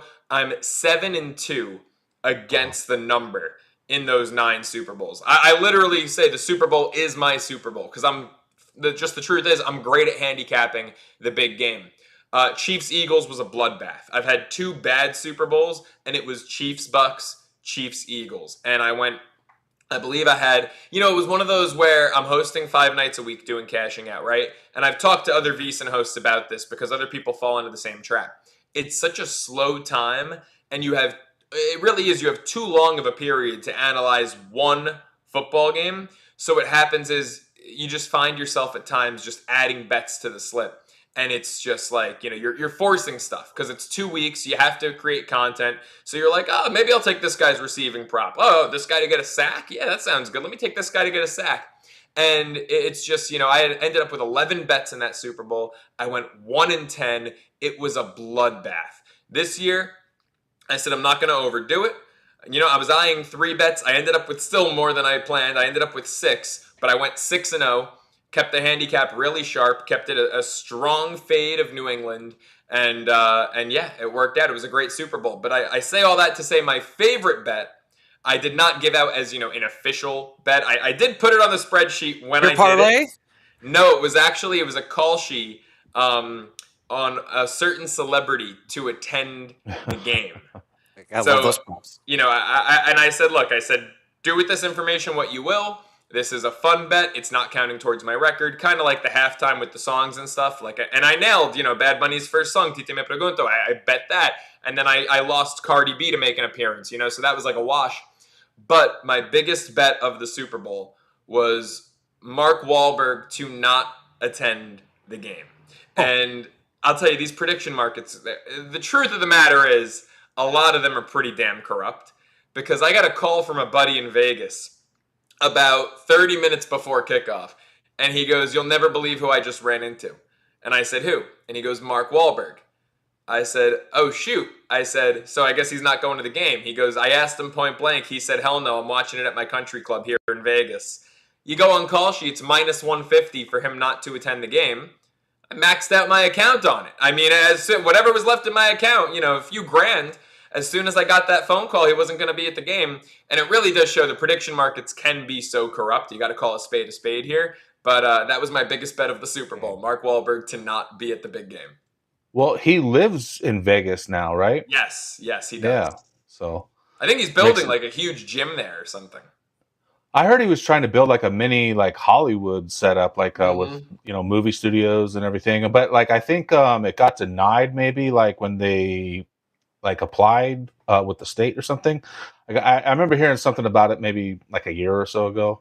Yeah, I don't know. I mean, I don't know the particulars. I know it was something he wanted to do. I can't see it. I just infrastructure. Well, I don't know. I can't see Vegas turning into. It's too close to the other one. Right. And I, look, I know that Hollywood has had its issues, especially since the pandemic out here in Los Angeles. And it's been, a little bit tough to rebound at times. And you get states like Georgia coming in and giving better tax breaks to film there. Atlanta's become a major hub. Canada. And you get a lot of work up in Canada. Yeah, Vancouver and Toronto, you get a ton of work. Even New Jersey has entered the space of filming a lot of stuff. But I think because of that, California's felt the pressure, and they're, going to give more tax cuts, more subsidies to bring filming back here. And I do think it is going to make a comeback here. I think it's already in the works, that it's happening and will continue to happen in the near future.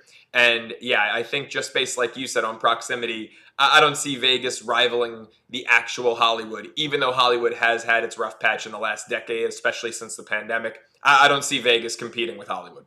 Especially if they ever finish that bullet train that's supposed to go back and forth between the two. Right. That would have made my commute a lot easier instead of driving, every Monday and every Friday back when I was at VSIN full time.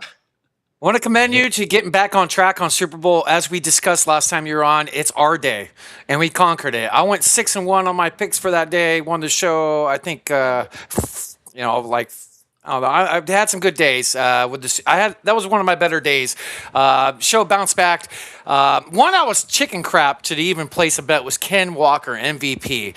That's the only one I didn't place, but everything else said Super Bowl's our day. We claimed it. You got time to prep, which is great. Just a laser focusing on one game. So I'm glad you got back on track. That game last year.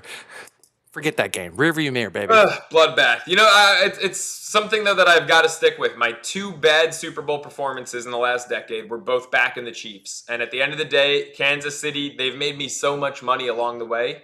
It's like I'd rather go down with them than go down, continue trying to say this is the week that, they stink. So I went down with them on 2 instances, but they made me a lot of money on the way there in each respective postseason. So it's, you got to back Mahomes and Reed and Kelsey in the playoffs at the end of the day.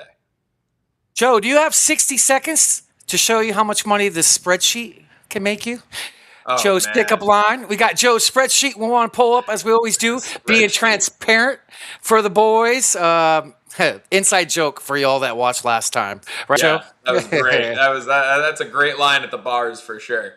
How you doing this year? How you doing? How's things going? It's been great. I mean, year to date, I don't know off the top of my head. You can see if you go up to June 30th, it'll say what it was year to date as of June 30th. So I don't know if you pull it up right there. June 30th. Yeah. FIFA Week Cup, June 47.37 plus 11 units. Year to date, 296, 238 plus 85.4 units. So right there. So plus 85.5 units after June. I've had a profitable July. So, I mean, I can't do the math, on the top of my head, but I would say we're up probably about 90 units this year. At least 85.5. And then whatever we've made in July on top of that. So, yeah, it's been a pretty damn good year. Killing it. Great call with your call Sunday on the over on the Padres game. Got that. That was awesome to see your reaction live on air with VSIN. That was great. You have a plus 825 with Spain, correct? Yeah, plus 820 with Spain. So, yeah, I put a half unit on it, plus 820 there. And yesterday I had a unit and a half on France to win the whole thing at plus 160. So I put myself in a position where whoever won yesterday's match between France and Spain, if they win it all, I'll be profitable. And so, yeah, I've got the over on a flat 2, England-Argentina. That's regulation time. So if it's 1-1 after 90 minutes, it's a push and I'm on with my day. But, yeah, I do have Spain to win it all at plus 820 for a half unit. Going to be visiting a good happy hour, watching the game? I'm going to be on air. I'm going to be on with Femi as soon as that game starts at noon Pacific. We will be starting our show. So hopefully if anyone's got YouTube TV, they go multi-view. They have Femi and I on one half of their screen and Spain versus the winner of England-Argentina on the other half. There you go. That's awesome.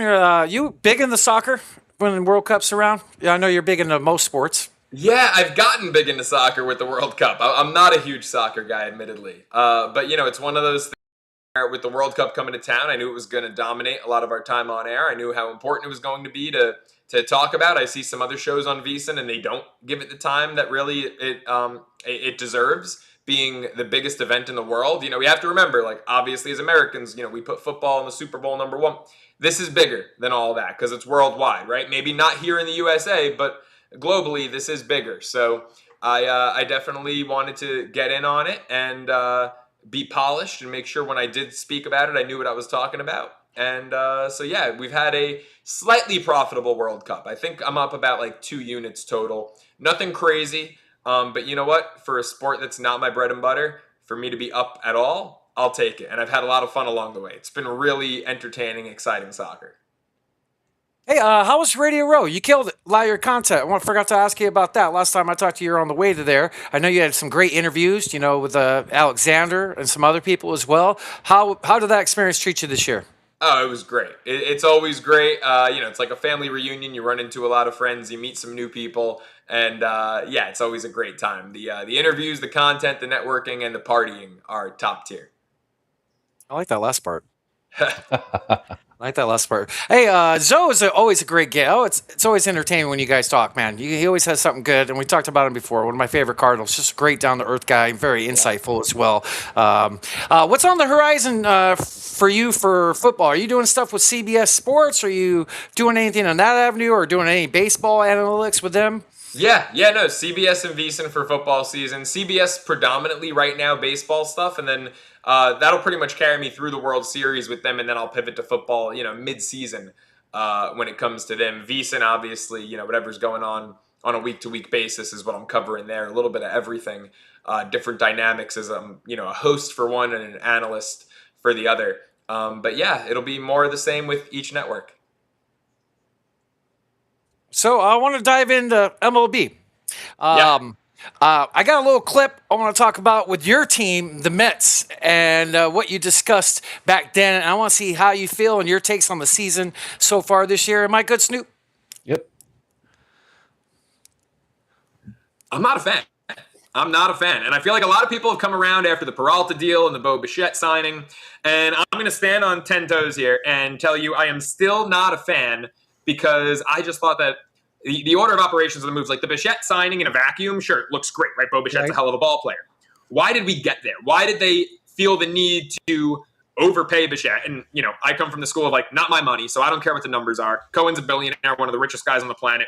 Do whatever you want, not my money. But why did they kind of make that desperation grab when they did right after Kyle Tucker went to the Dodgers? It's because they had no plan, because their plan, and even if they had one, it wasn't being executed. They obviously wanted Kyle Tucker. Final 3 teams in were Mets, Blue Jays, Dodgers. He goes Dodgers. Mets made a comparable offer, but not quite that $60 million AAV that the Dodgers Was it did. close? Sorry to cut you. I heard 50. Okay. I heard 50. And I don't think Kyle Tucker is worth 50 or 60 AAV. Like, I think he's a damn good ball player, but I think the number is preposterous. He's not a Juan Soto or Ohtani type. So the Mets didn't get Tucker. I think they panicked and they signed Bichette. To me, the first priority on their list this offseason needed to be to keep 2 key cogs. And I'm okay with switching up some things. Brandon Nimmo, a lot of Mets fans were upset when they traded him. I was okay with it. Defensive value was plummeting. Average was dipping. I was okay with the Nimmo for Semien trade. I was also okay with letting Jeff McNeil go. There just wasn't a spot for him any longer. And I love McNeil, and I appreciate what he did in the past, 100-win season. He was a big part of that batting title, this, that, and the other. Those were appropriate. Pete Alonso, letting him walk, was an absolutely horrendous move that David Stearns did because he operates like he's still in Milwaukee. He operates like he's a small market guy, but he's in New York. Pete Alonso just became the Mets' all-time home run leader, which frankly is sad. The Mets have never had a guy get to 300 home runs, right? He's in the 250 range. Was it Hojo? Darryl. He passed Darryl. Okay. And a huge deal was made out of it. And then you let him walk that offseason. Like Pete Alonso, forget 300 home runs, was a shoe-in for 400, could have been on his way to 500. Like, this guy is an all-time Met.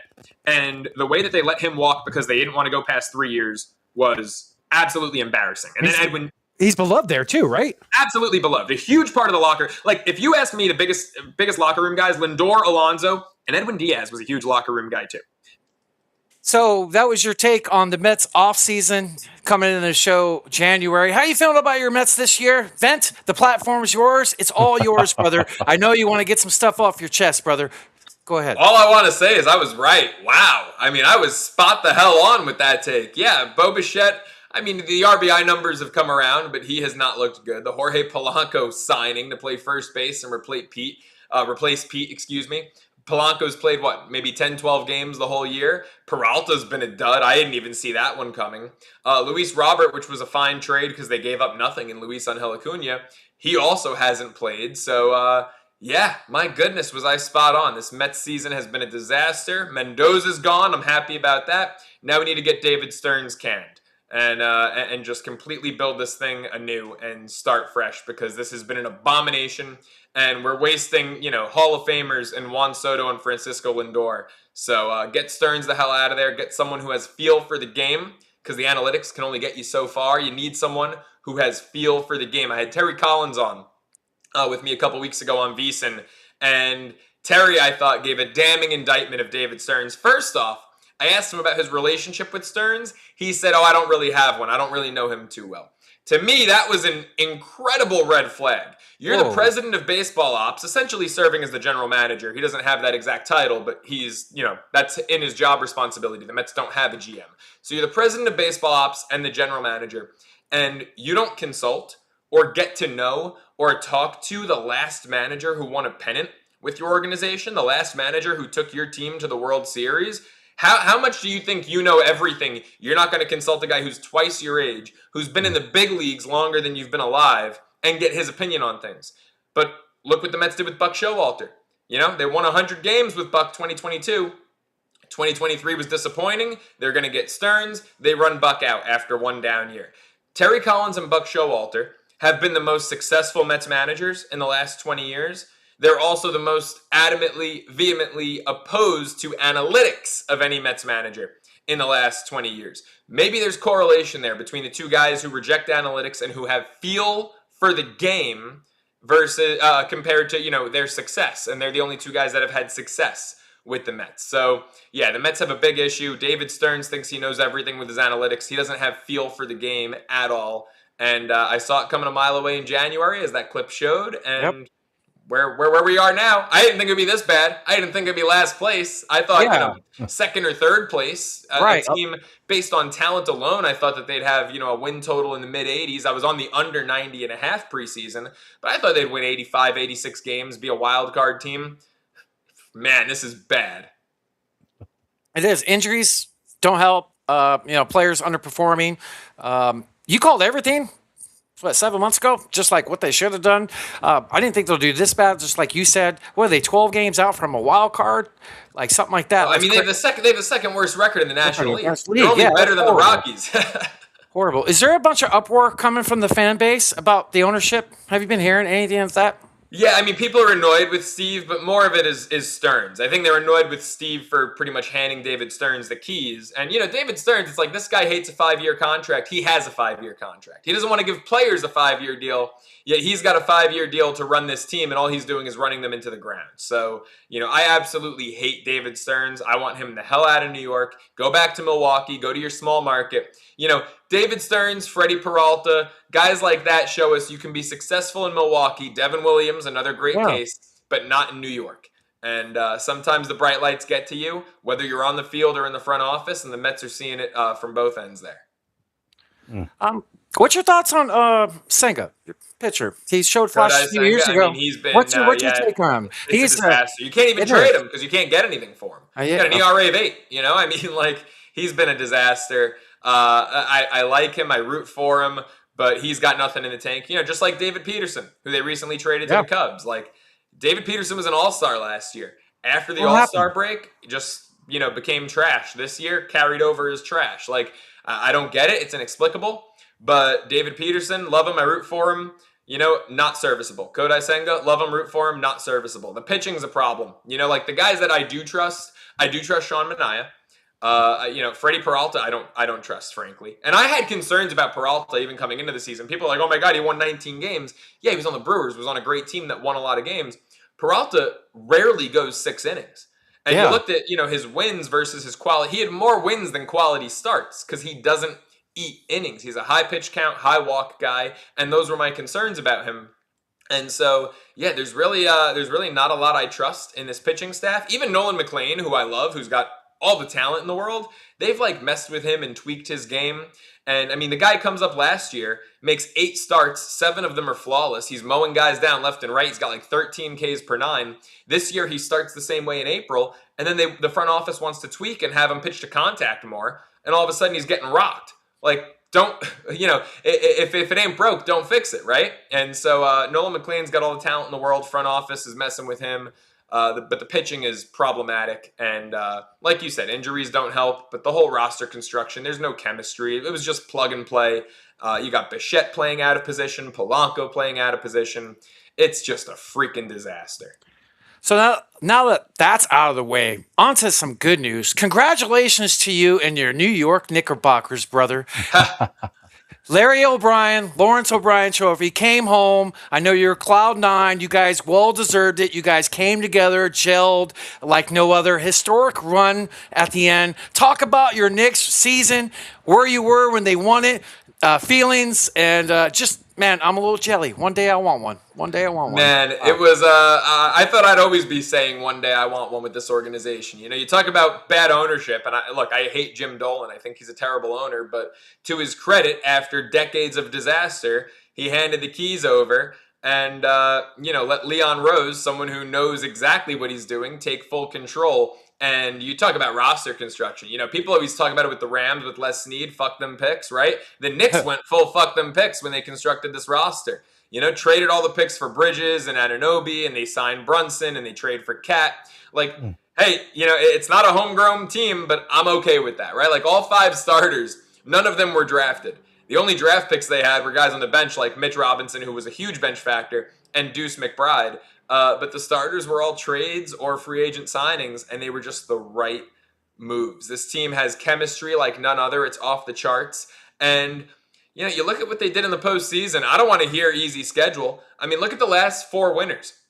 None of the last 4 NBA champions beat a team higher than a 4 seed, including in the NBA Finals. So the Knicks actually had the toughest opponent in the last 4 years with their final series against the San Antonio Spurs, So I don't want to hear about the easy path there. You beat who's in front of you. And to do it with the conviction that they did, to sweep a Philadelphia team that came back from down 3-1 and beat Boston was nothing shy of incredibly impressive. To then sweep Cleveland, the 20-point comeback in Game 1, and then they don't look back the rest of the series. San Antonio in 5.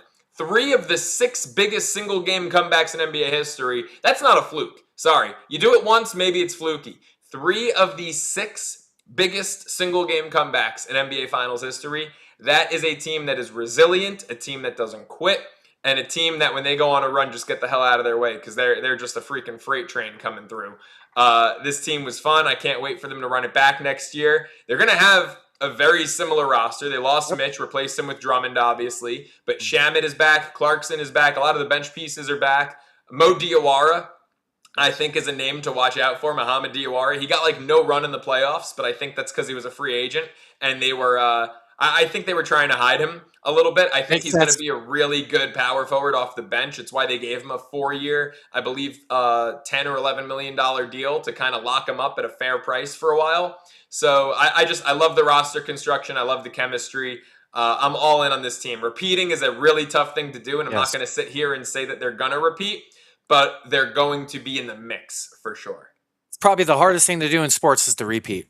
Oh, absolutely. Absolutely. But I will say they're going to be in the mix. Whether they repeat or not, I don't know. But they will be in the mix because Leon Rose and Mike Brown know how to work with these guys. And the chemistry's off the charts. They've got a lot of vets. There's no kids out there. They know their strengths. They know their weaknesses. They know when to turn it up, when to take a breather. And, they know their bodies. They know the game. They know each other. It's really just like the chemistry's off the charts. I love this team. I'll tell you, I've been a fan. I've been pulling for the Knicks for the last 2 years. As a Suns fan, and I'm also a Miami Heat fan as well. So it's tough for me to sometimes pull for the Knicks. Right. But I've just been a big fan of what they did there, and especially with Bridges. I'm a big Bridges fan. I'm happy for him. Yeah, Bridges got a lot of crap at times. There were times where Bridges was a bit of a no-show out there when he took that last shot against the Hawks in the game where they lost, game 2.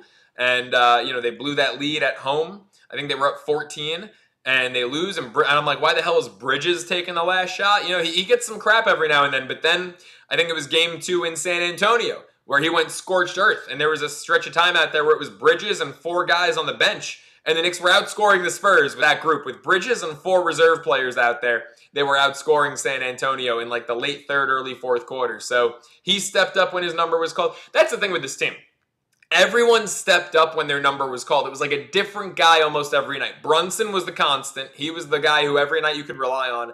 But, game 1 in San Antonio, it was Karl Anthony Towns. Game 2, it was Bridges. And then you have, Alvarado coming off the bench with meaningful moments one game and Landry Shamet the other. Like, everyone stepped up at a different time. OG Anunoby in that historic 29-point comeback was the dude. Like, it's just an impossible team to not love. Yeah. My favorite thing about Bridges is you look at the amount of games he plays. I don't think he's missed a game since high school. Yeah, he's an Iron Man, and he's a two-way guy. I mean, what he does on defense is arguably more valuable than on offense. Yes, so. And when he puts his mind to it, that's what he was his first couple of years, kind of adapting more to the offense game when he went into Brooklyn. Playoff Bridges is awesome. And fuck them picks. We need to get Joe Ceraulo a shirt that says that with a Lawrence O'Brien on the back. You guys going on an incredible one. Didn't you have like a 41-1 stretch? Or something like that. For what was the record? You guys didn't lose for like 4 or 5 It was when weeks? they lost to the Hawks. They were down 2-1. They won 3 against Atlanta. They won 4 against Philly, 4 against Cleveland. So that's 11. And then the first 2 against San Antonio. So they won 13 straight. Overall, they were 16-3 in the postseason. But yeah, they had 13 straight wins. Is Jalen Brunson the best Knick of all time? That is a tough list, and, it's really hard to compare guys nowadays to 53, 55 years ago, right? Clyde Frazier, Willis Reed, I mean, those guys are absolute legends, and they dominated the league in the late 60s, early 70s. I will say, with all due respect to those guys, Jalen Brunson is the best Knick of all time. I mean, what he did in today's day and age, going up against a team led by Victor Wembanyama and all the talent that the Spurs had. I mean, also... you want to talk about the best New Yorker of all time? Guy left 110 mil on the table. How many people would leave 10 mil on the table, let alone 110 mil, so that they could let the front office build their dream roster and deliver on a championship, attempt to deliver? None of that. Jalen Brunson, There's an alternate universe where he retires without a ring. He left 110 mil on the table, and the Knicks never get past the Eastern Conference Finals, lost to Indiana, right? I mean, that vision came to fruition, which is something that seldom happens in sports, but it did for him, and that's priceless. 110 mil can't buy you that championship. So Jalen Brunson will never have to pay for a meal, an outing, a night out, in New York City ever again. And he sacrificed 110 mil, but what he got in return was immortality. So yeah, Jalen Brunson. I'll say top 5 Knicks all time. Give me Brunson 1. Give me Clyde 2. Give me Willis Reed 3. Patrick Ewing 4th.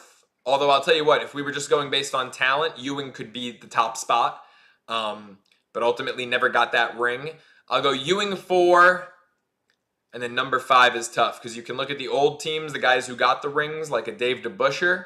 You can look at the 80s teams that didn't even get to the finals, came up really close to Boston a few times. I'll look to those teams. I'll go Bernard King, 5th best. Yeah, I was waiting for that name. Yeah. That's what I'm talking about. I'll go Bernard King. That's a little homage to my father. My father loved Bernard King. I'll go Bernard King. I'm a big fan of Bernard King. I should say loves. I mean, it's not like, they're all still around. So my father Very loves underrated. Bernard King. I'll put King 5. I mean, it's tough, like a piece of me wants to put Melo 5. Piece of me wants to put a Dave DeBusschere there. Larry Johnson?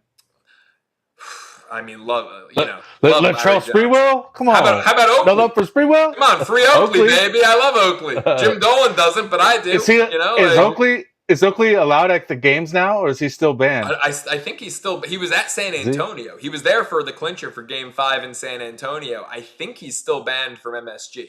Jim Dolan, the only thing more I don't even want to say it. Guy's got the most fragile ego out there. He does. He does. Clip it. Yes. Yeah. No, James Dolan. I've already made peace with the fact I will never work at MSG Network. That is something that will never happen. Well, I hope that's not true, man. I've been way too. No, I mean Dolan owns it. I've been way too critical of Dolan on air, on social. I had a tweet go viral about his fragile ego. So I've been way too critical of Jim Dolan on air and on social media. So I will never work for MSG Network, but I have made peace with that. And that's fine because I'm not gonna sit here and lick his taint just because I want to get a paycheck out of the guy. Right. I'm gonna call it how I see it, and Jim Dolan is a disaster of an owner who fortunately got bailed out by Leon Rose, Mike Brown, and the guys wearing the jerseys. I love it. So it's the first half of baseball is all done. We got all-star festivities this week. I want to respect your time. There's one more topic I want to dive into. I know we're looking at the time. I'm just trying to crunch it in here. You're good, man. You're good. Let's do it. All right, I want to talk about what you see going forward in the second half of the season, some futures, and your takes on that. I want to start off with the Tampa Bay Rays, the number 1 seed in the AL, one of the best lineups in the league, great pitching, great bullpen. Tell me what you like and what you see on that team as far as futures, and aren't they like plus 1,800 to win it all right now? I'm actually scared. I want to look up the odds and see if they moved because I have not rechecked. I gave out the Rays 17-1 on Sunday to win it all. But what's the latest? Do we have an update on Junior Caminero after getting hit by that pitch in the All-Star game last night? Because I'm fucking worried about that, to be completely honest here. I don't know of any news, but Tampa is now 18-1. I got it pulled up on the screen on FanDuel. It was 17-1 last night when I checked. What's the award? What's Caminero? He's still plus 450. Price hasn't moved. Nope. I mean, if he goes to the IL, those numbers are all going to change, So that's what I'm a little worried about. Because I've talked about Caminero MVP in the American League, and he was 40-1 2 weeks ago. He's now plus 450. So he's had an incredible season. To me, the MVP is a two-man race. It's Yordan Alvarez and Junior Caminero. Bobby Witt being 5-1 is a joke when you play on the team with the worst record in the American League. Ben Rice, I don't think is MVP material. Nick Kurtz, the A's are out of it. They're like 18 games below 500 now. It's Yordan, it's Caminero. So Caminero getting hit by that fastball in the hand last night, really scary. Caminero, negative X-rays, just checked. Oh, amazing. I love it. Okay, well, yeah, then let's do business as usual. Tampa, better price, 18-1 to win it all. Here's why. They pitch. They have great pitching. You look at guys that made the All-Star team, Nick Martinez, Drew Rasmussen, Brian Baker out of the bullpen. They've got a former All-Star in their rotation who's back and healthy for the first time in 3 years in Shane McClanahan. They have the pitching to get it done in October. They have a great manager who's been there before. I love and I respect Kevin Cash and his knowledge of the game. Now, what's the one thing that can hurt them in the playoffs? It's what hurt them in 2020. Do they let the analytics guys in the front office take over and call the shots? Or do they let Kevin Cash, who has tremendous feel for baseball, call the shots? If you let Cash do it, you can win. If you let the analytics nerds do it, you can't. Now, in terms of offense, they put the ball in play. They remind me eerily of the 2015 Royals. Some of the best strikeout numbers in baseball in terms of not striking out. You got guys in front of Caminero in the lineup in Yandy Diaz and Jonathan Aranda who have OBPs right around the 400 mark. So they put the ball in play. They don't strike out. They get on base, and then they get these guys home. They're a bit streaky, but overall, they're a really complete, well-rounded team. They don't have a lot of ego, which I love. Yes. And at the end of the day, the American League is weak as hell. So you look at their path to get to the World Series, right? Because I can always hedge once they're there. Yeah. But if you look at their path to get to the World Series at 18-1, it's really them and the Yankees. I mean, the Mariners, some way, somehow, have shorter odds to win the pennant than Tampa Bay. Yet Tampa's currently in the 1 seed. The Mariners are currently below 500. I get that the Mariners roster is sexy, but here's something about Seattle's sexy starting pitching. They're never good simultaneously, right? Yeah. One year it's Kirby and Gilbert that are shoving, and then Wu can't find the strike zone. The next Wu is great. Yep. Gilbert's walking the world. Like, they never put it together at the same time. Luis Castillo is like a swing guy. He's hardly even in the rotation anymore. So, yeah, Tampa has an incredibly easy path to get there. It's just them and the Yankees. And so at 18-1, I'll take them to win it all. Maybe a little revenge spot over the Dodgers circa 2020, or a little revenge spot over the Phillies circa 2008 and the Evan Longoria, Carlos Pena led Rays. What do you think do you think the Rays could, what do you think they should add at the deadline? If they do any moves, what do you think? Maybe like a big bopper, like a power bat. You know, it's this deadline's so tricky and so tough. And I really, now that the All-Star break is over, I'm going to get more into it, but it's tough to predict because there's going to be a lockout, right? The lockout's inevitable. So whether we have a shortened season or no season at all, I don't know, but I don't think there's going to be baseball April 1st. You're totally right. As of right now, they're far from talks. We're talking about next year, folks. We're not going to have baseball because of the lockout. Because they are far apart. So how that impacts the trade deadline is going to be really, really interesting. You might have more buyers than usual. Teams that, like Tampa Bay usually doesn't really go for broke. You know, they kind of ball on a budget, but they might figure, hey, it's a lockout next year. Let's just go all in and try to win it. You know, I feel like going all in is something they haven't historically done. They're like, oh, no, we can get there with our, you know, with our opener and our bullpen arm and this and that and the other. But I feel like they might go all in this year. So it's kind of hard to predict. I would love to see another power bat, maybe one from the left side, to pair with Caminero in the middle of the lineup. 1, 2, 3, their lineup is superb. Maybe put a cleanup hitter in there, you know, go through the team, see who's available. Which I'll do more of in the next couple of weeks. But, you know, teams that are clearly out of it, right? Like, who's clearly out of it? The Mets, although they don't offer a left-handed big bat like that. The Giants, clearly out of it. You know, Kansas City, clearly out of it. The Angels. You got to go through, really, you know, it might be a situation where you have about 15 buyers, 5 teams that stand pat, and only like 10 sellers because of the lockout. So it's going to be interesting. But yeah, go through the bottom feeders, see if you can get a left-handed power bat. So I got some tickets in pocket from the spring training. I put 1 unit on each of these. Detroit Tigers winning the Central, the Cubs winning the Central, and the Mariners winning the West. And then I parlayed them for a lot smaller dollar amount. So I got those tickets in pockets. So the Tigers, right now, they're at plus 650 to win the division, which I got that shared up with the odds here. Talk about the Tigers, what you seen. They're finally getting some health back with their horse. Scooble's back. Vest is on the IR. They've had some other injuries. Talk to me about them. And I don't think they're going to be sellers. I think they're going to be buyers. They're in contention to make a wild card. Do you think so?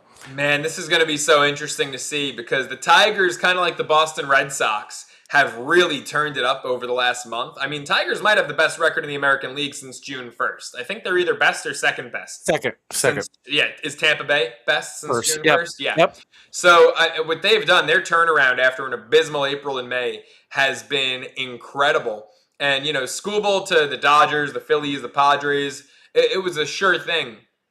Now, all of a sudden, I know you run the risk of losing him in the offseason, but if there is some sort of a salary cap or anything, maybe they don't lose him, depending on how things shake out. It's a risk, because you don't want to fail to win a World Series and then lose Skubal and get nothing in return, right? But you got to see the way things shake out. If there's no salary cap, Skubal's gone. If there's some sort of agreement, some sort of limit, maybe Detroit is a player for Skubal. If there's a salary floor, maybe it entices Detroit to go get Skubal. But I think right now that division is winnable. You mentioned that they're plus 650. I actually think, and it's a slight gamble. Maybe you lose $1 off the price. I'd rather divvy up a half unit on them to be the 2 seed and a half unit on them to be the 3 seed. 2 seed, I believe, is 16-1. 3 seed is 12-1. So if they end up with the 3 seed, you'd be getting like the same as plus 550. So you'd actually get slightly worse value. But if they get the 2 seed, you'd get slightly better value. So it's a risk, it's a gamble, or you could split the difference and just take them plus 650 to win the division. But I'd go the half unit on each, see if they can get up to that 2 seed and go that way for Detroit the rest of the way. I do think they can and will win that division. They've got a great manager in AJ Hinch. And, I gave them out minus 120 preseason to win the division. Laid juice on that. So now you're getting a lot of sexy plus prices, and I'm all in on that. I got them at minus 120 as well. What's your take on the Cubs this season and going forward? What do you think about how their season's been coming along? They're tough to figure. I mean, when they're on, they can rake. I don't love their pitching. They're inconsistent. They're really streaky. I mean, they've had winning and losing streaks of 10 games. 10 games? Yeah, two of them, yeah. What is it? 2 10-game winning streaks and a 10-game losing streak? Yes. So, yes. Yeah, I mean, the Cubs are really streaky. I don't think they're going to make noise in the playoffs. I think that they're, I know you said a division ticket. I think it's Milwaukee's division yet again. Some way, somehow, the Brewers just keep doing it. But I think the Cubs are a wild card team. Do you think, what should they make a move for? Starting pitching? Yeah, I think you got to go pitching. I mean, they can hit. I think you got to go pitching. Is this ownership going on the spin compared to the last one with the Cubs? Yeah, I mean, they did with Bregman, right? So, they've shown us, they let Kyle Tucker go, but look at Kyle Tucker's been a disaster with the Dodgers. Thank God they didn't pay him. My God, I would have let Kyle Tucker go at $60 million. In fact, in that clip you ran back from January, I was saying Kyle Tucker is not worth the money that the Dodgers gave him. I was actually kind of happy the Mets didn't get him at $50 million a year, because it would have strategic why I did it. Yeah. Strategic. So I think letting Kyle Tucker go is the right move. I think bringing Bregman in, even though he struggled to start the year, was the right move. So yeah, I think that they'll spend. What's up with the Reds this year? What's up with them? I was high on them. Me too. They were the only overs. So preseason, I like the the Padres under 85.5 wins. I like the Mets under 90.5. I liked the Reds over 80.5.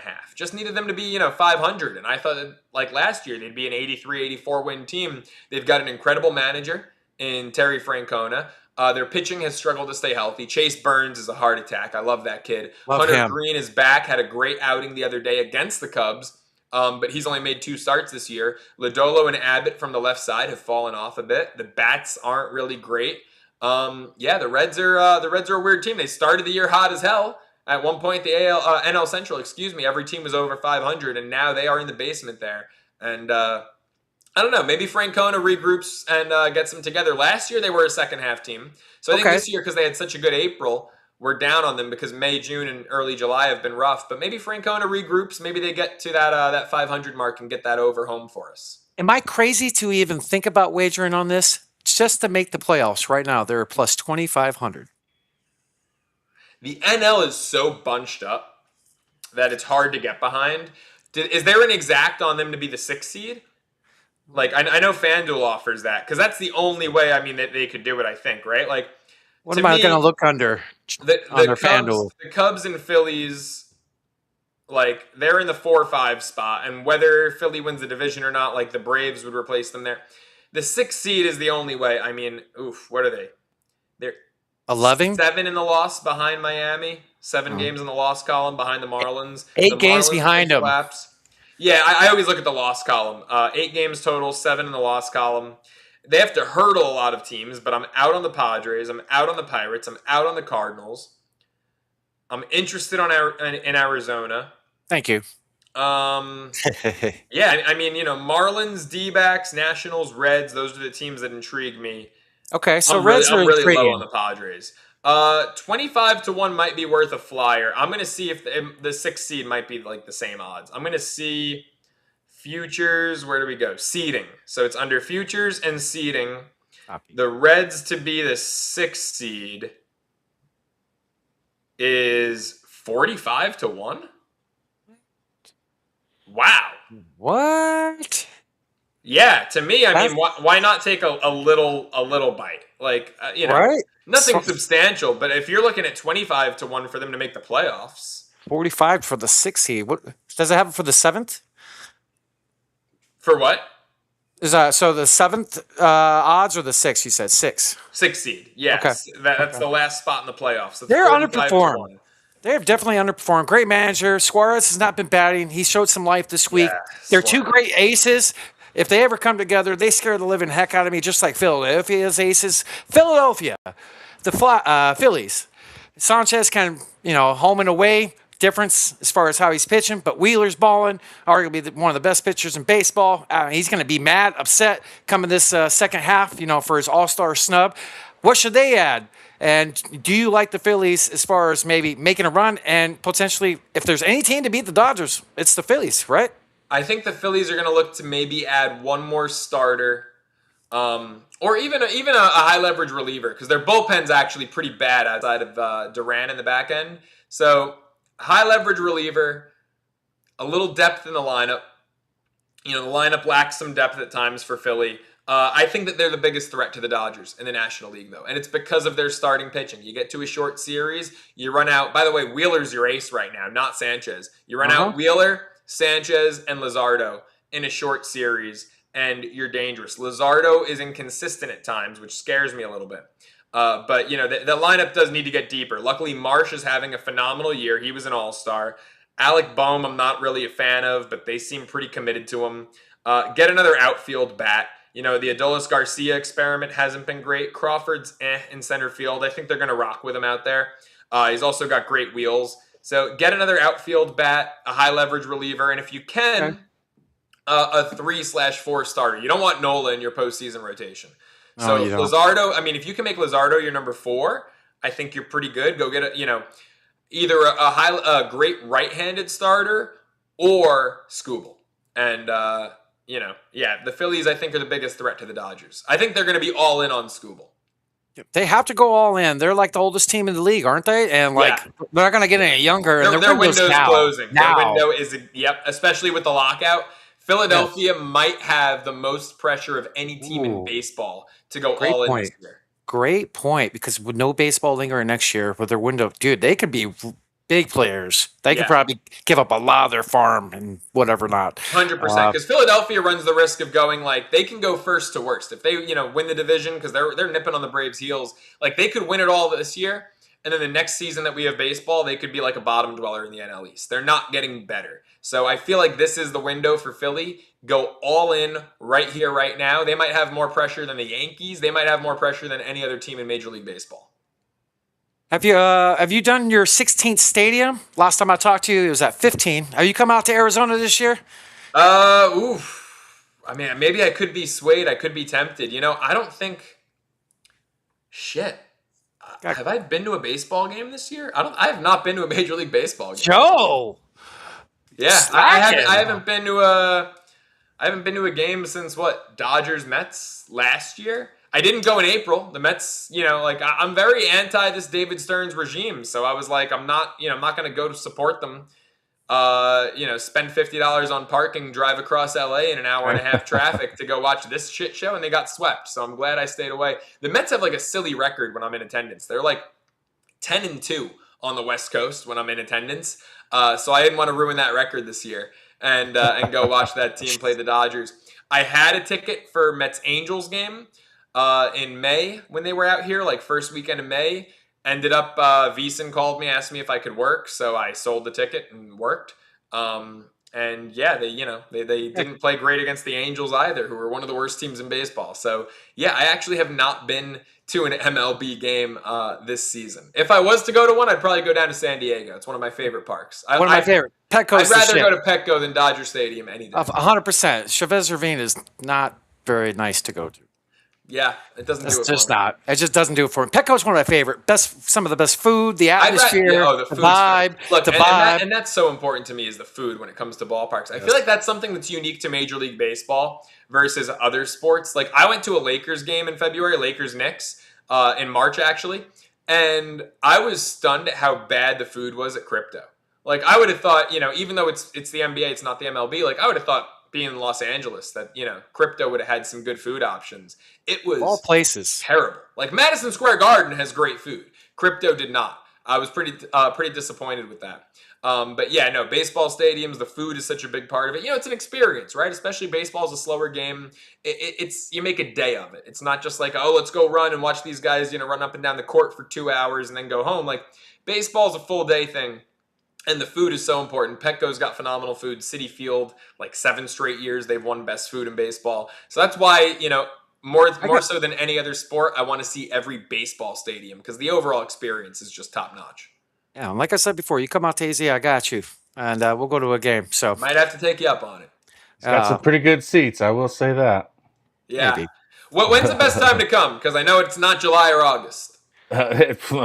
December, January. Yeah, I know. Not baseball season. I was going to say, is it like best time in baseball for season? Baseball, it's April or September? Yeah, it's April and September. April's probably a little better. September's still pretty. Yeah, September's hot. Okay, so maybe we'll work out an April thing for next year. Yeah, come on out. I got you on tickets. You'll sit right here where the picture is. Have the Mets gone to Arizona yet? In 2 years. They'll be here next year, I believe. No, they haven't gone here this year. I don't think. Oh, let me check. When do the Mets come to town? What's you do? You have season tickets? My buddy does, and anytime I go, I just get him through there. I go all the time, so I split tickets with him sometimes. So, and this Mets is come to Arizona. Is it September or did it happen already? Let's see here. I guess it happened. D-backs. Yep, it did. The Diamondbacks won 5-3 last Sunday against. So next year. Maybe it was May. And May probably would have been a good time. Yeah, but yeah, come on out. We'll get you on your number 16th on your stadium, and yeah, can't wait. Looking forward. I gotta head up to San Fran. That's another one. Top of like San Fran, Coors Field. I gotta start. Scattering the West Coast. I've only done SoCal. I gotta hit San Fran. I gotta hit Coors, Seattle. Okay. The A's, I'll wait till they're in Vegas. I'm not. Yeah, sorry, right. I'm not fucking going to Sacramento.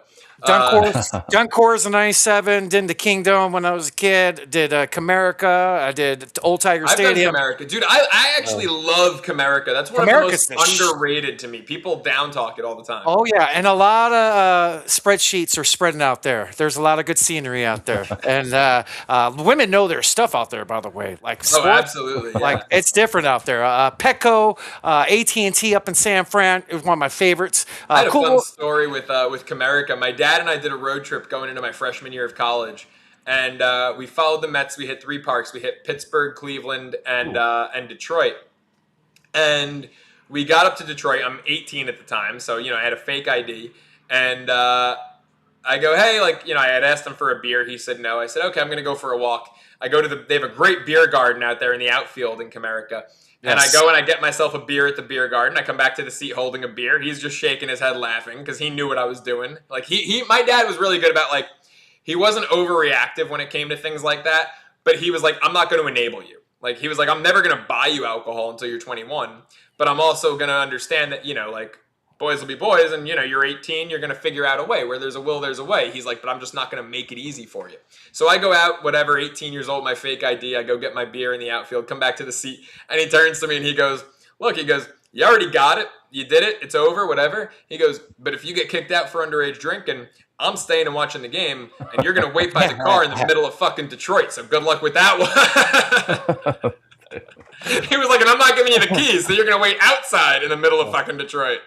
That's funny. Cool little story. When San Fran, gotta go up there, check that ballpark. It's probably the best food in all of baseball. I'll even put it ahead of Petco as far as food. Ooh, okay. So center field, straight seafood. So When I went there, I brought a bat and a ball in my trunk. We drove up on the PCH up there to go, and I took a ball and a bat, and I hit a ball in McCubby Cove just to say I hit one in McCubby Cove. That's pretty funny. That's pretty That cool. is awesome. Pretty cool. But yeah, you've been to Too bad it was a foul. Oh, yeah. You've been to Wrigley or Fenway? I've been to Fenway. I have actually never been to Chicago, so no Wrigley. Okay. Wrigley's awesome. I don't know how I've never been to Chicago. It's really weird to me, but I've never made my way out there. Yeah, in fact, I've only been to Wrigley and then whatever it is here, Chase. Yes, the hangar.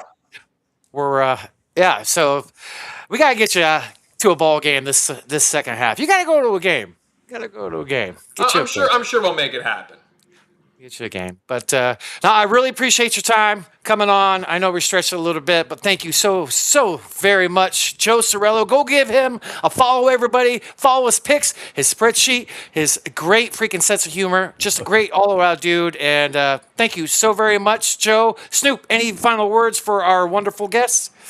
No, I just, man, I wish I knew more about baseball. I would have interjected more, but I just don't know enough about baseball. But I appreciate your time, Joe. It's a pleasure to get to talk to you. Like I, met you last time you were on off stream, but I didn't get to talk on stream with you. So being our producer, it's nice to catch up today, man. Yeah, great seeing both of you guys. Thanks so much for having me. Thanks for being here, Joe. Back to the show, and thank you so much, Joe. Joe, stay for 1 second if you could, real quick.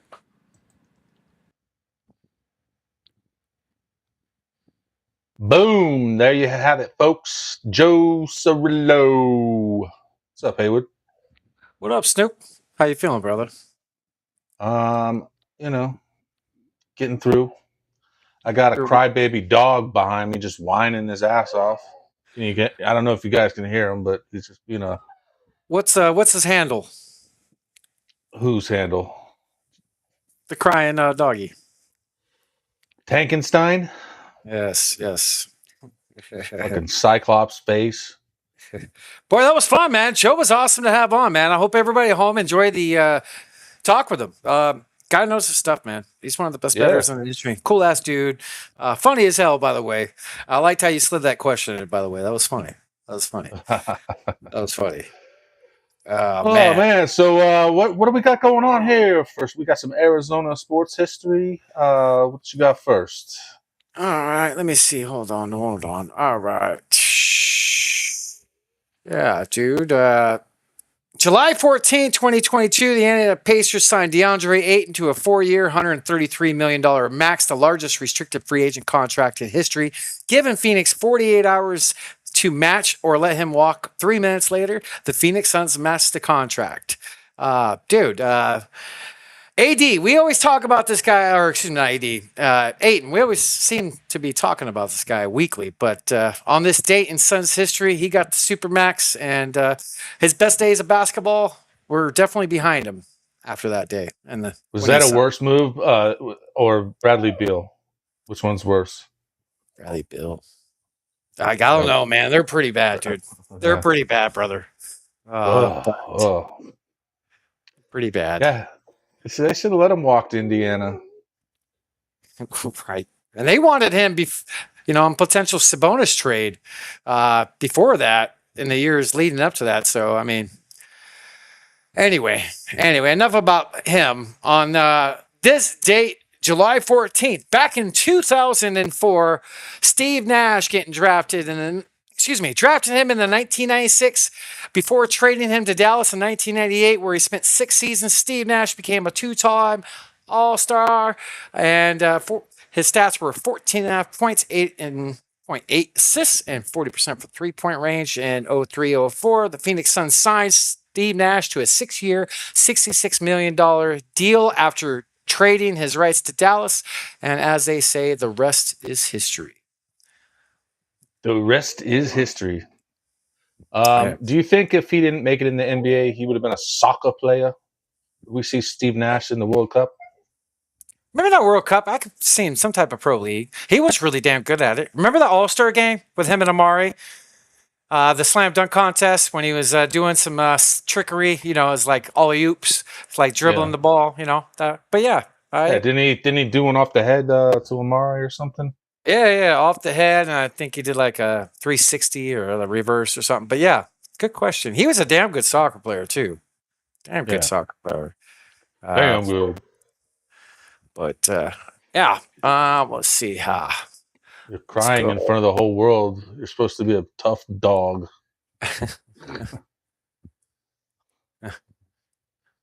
Let's see here. All right, let's go to the next day in Arizona sports history. On July 13th, 2009, after acquiring 34-year-old Shaquille O'Neal on June 26th, the Phoenix Suns completed a $10 million buyout. He would have been owed $14 million. Basically, the Suns buying him out. Shaq, man. The big, what was his nickname? The big cactus? But The big cactus, yep. Yeah. His best free throw shooting percentage ever in his career was his last year with the Suns, by the way. I think he shot like 67, 66%. Is that somewhere high? around there. Yeah, it was between 64 and 67, somewhere in there. But it was a career high, Snoop. Wow. That's I would not have guessed that high. I would have said maybe like 63. Right. Nice. But Shaq, that was crazy. That's crazy just thinking about how we had him. That was like after his peak of his career, like on the downslopes. We were first place in the West when we traded for him. You know, the Marion deal, Steve Kerr's first trade as GM. He was not a good GM. Yeah, not like well, he gets a lot of credit in Golden State, but I mean, he kind of walked into that situation there. But like we established, he's the ultimate troll. So he is. Where would you rank Steve Nash on Snoop's all-time point guards? He's up there for sure. I mean, he's got to be definitely in the top 10. Okay, name players in front of him, off the top of your head. Bob Cousy is the legend. Stockton, calm down, guy. Stockton's up there. Isaiah Thomas, he's got a couple of chips, so he's got to be up there. All right, okay. Who else? Jason Kidd? Magic, Magic's up there for sure. Ooh, good question. Chris Paul. No. Okay. Yeah, I mean, he's on a Nash level, no championships, but the thing about Chris Paul is I've had my suspicions about him. I think he was in on it with Scott Foster. So he's part of the fix. I think Tank agrees with you. Yeah. He's not going to be allowed to podcast anymore. All right, on to the next this day in Arizona sports history. This is sad news, but we got to talk about it. It really happened. On July 11th, 2012, after 10 years and 2 MVPs with Phoenix, the Suns traded Steve Nash to the Los Angeles Lakers for 2 first-round picks in 2013 and in 2018, and 2 second-round draft picks. It's bad history. It's the only part of my life I stopped watching Suns basketball temporarily. That was awful. That was the Sarver dog days when we were horrible too. That was just awful. But got to talk about Steve Nash, 2-time MVP, getting traded on this date to the Los Angeles Lakers. And then in our next this date in Arizona sports history, way back in 2007, on July 11th, the Suns signed Grant Hill on a 2-year, check this out, Snoop, $3.8 million deal. Man, that's cheap. Thinking about it, because he played great for us, and we got to thank our training staff for that during that era. Nash, Shaq, hurt players, Grant Hill, and guys, you got to remember, before his 5 ankle injuries, Grant Hill was arguably one of the best players in the league. He was in the argument, the question. Would you disagree? I mean, he was like all elite NBA every year before his injuries. The dude was a stud. But Grant Hill, 2 years, $3.8 million back in 2007. And check this out, Snoop. Alvin Adams gave him permission to wear number 33, which is pretty cool. I did not know that until recently. So Grant Hill. Wow. Grant Hill. Dude, young Grant Hill was the shit, wasn't he? Yeah, he was, dude. When I was a ball boy, he was a rookie. And I remember seeing him a couple times that season. Yeah, he was a stud. But, just he's one of those players, if it, you imagine without the injuries where he would be, Yeah, totally. Like him, what? Did you say 5 ankle surgeries? 5 ankle surgeries. Yeah, he had 5 on the same foot, and he had screws put in him one at a time. He was a 27-7-7 type of guy in his prime. This guy was. You go look up his highlights, his crossovers, his moves, how he dunked on people. Fucking impressive. This guy was fucking the shit. And then when he came here, he kind of resurrected his career, in my opinion, with our training staff. He became somebody again. So he was important on those Suns teams. Nash loved him. Very smart. I'm not sure what he's up to today in today's day and age. I think he's an analyst or works somewhere, but I could see him being a coach. Yeah, he's an analyst somewhere. I forget where. Maybe on NBA TV. Maybe. I can't remember. But yeah, he's definitely very analytical and great, knowledge of the game for sure. Smart basketball player. He went to Duke, so Yeah, it was on that team with Hurley, Antonio Lang, Christian Laettner. That's another one, without injury, who knows what Hurley could have done. Yeah, he was really good too. I always liked Hurley. So players that, held back with injury. Amari, Grant Hill, right? Penny, Derrick Rose, right? Right. These guys could have been like all-time freaking greats. Grant Hill is definitely up there, but man, he was the shit. Yep. What else you got? I don't think I have any more, Snoop, but I did. You don't have anything for this segment, brother? You said you're all done? Yep, I got nothing. And then I gotta go see what this dog wants. He's fucking going bananas. All right, well, this one's something that just came up. Okay, all right. I can't pull it up on the screen because it's only available on my phone. It's not available on desktop. But check this out, Snoop. The NBA win totals for next year on FanDuel just dropped. I want you to take a guess where our Phoenix Suns stand.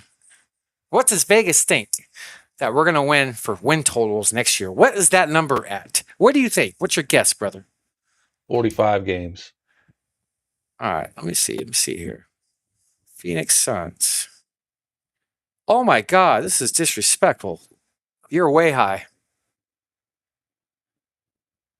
I thought we weren't supposed to talk about that on the podcast, Haywood.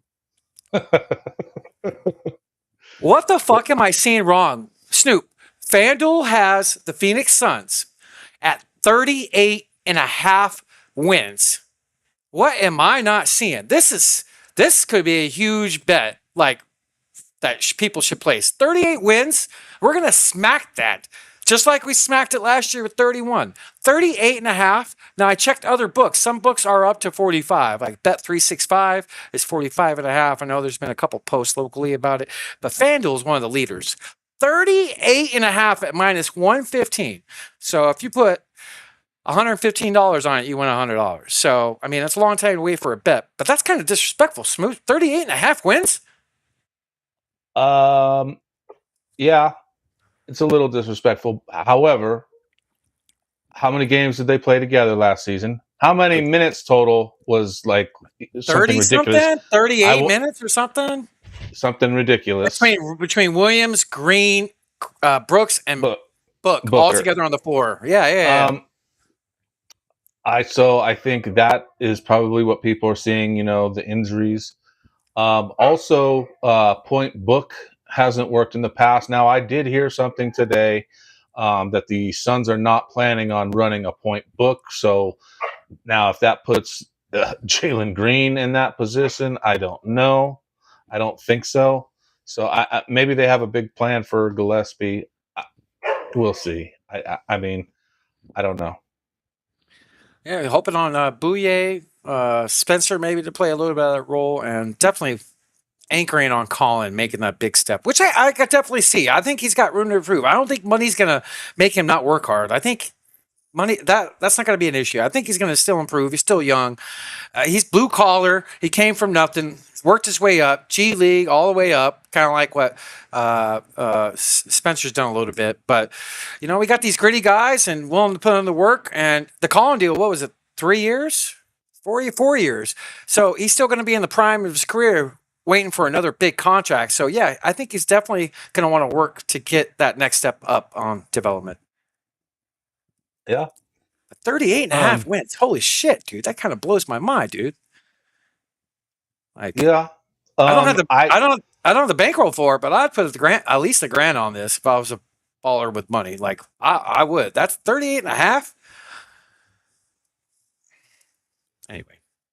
I don't know. I mean, I honestly thought 45 might be a little high. I thought, 40 is probably a good number for them, honestly. All right. But, I think there may be a mid-season trade, with Green possibly on the move. I don't know. Could be. And like we talked about, we need him to be on the court. Mm-hmm. We need him to be on the court. And you're right. Between those 4 players, we didn't have a lot of time together. And we talked about it before, 150 plus games mixed due to injury. And we won how many games? So if we stay healthy, we're going to smash that total. Yeah. Mark Williams, if Malowitz can get some quality minutes, that win total could go up, we'll see. Give me a shit for pronunciation. Say his name again. Malowitz. I don't know, dude. I love you too. No, you got it right. I agree, though. I agree. It would be awesome to see him take that big step. And it's Tutupo. Oh, yeah. Well, yeah. That was fucking funny. Should be like a soundbite. But all right, man. That's all I got, Snoop. Another great show with my brother. Appreciate you being a warrior and grinding through. Thank you to all the people at home. We got Cardinals and NFL training camp start next week. So we're going to grind into getting an all-in NFL. I'm probably going to be going to a couple training camps. So keep on the lookout and then hopefully get some Nerd alert. Yep. And then hopefully we got some good guests coming up that actually work for the Cardinals. So let's go. Let's rock. Snoop, thank you. Love you. And cheers all the people at home. Yes, I love the flex sound bite. By the way, did anybody catch that in the recording once? Did you see Joe? Did you see his reaction? Sorry, I have to. No. He was like, you didn't see it first. When you hit the button and he did it, he went. No, I didn't notice. I'll have to see it. Clip it, send it to me. But thank you everybody for tuning in. As always, it's been a blast. We look forward to seeing you next Thursday, same time everywhere. That's right, 8 p.m. Eastern, baby. And they're talking about ending daylight savings time, so no more shifting around. So that'll be nice. Very nice. So, yeah, another great show. Love everybody at home. Thank you for the support. It means a lot. And love your loved ones and family. Enjoy the time you have with them and win some money this weekend. And, have a great weekend, everybody. Show me the money! Good night, everybody. Peace.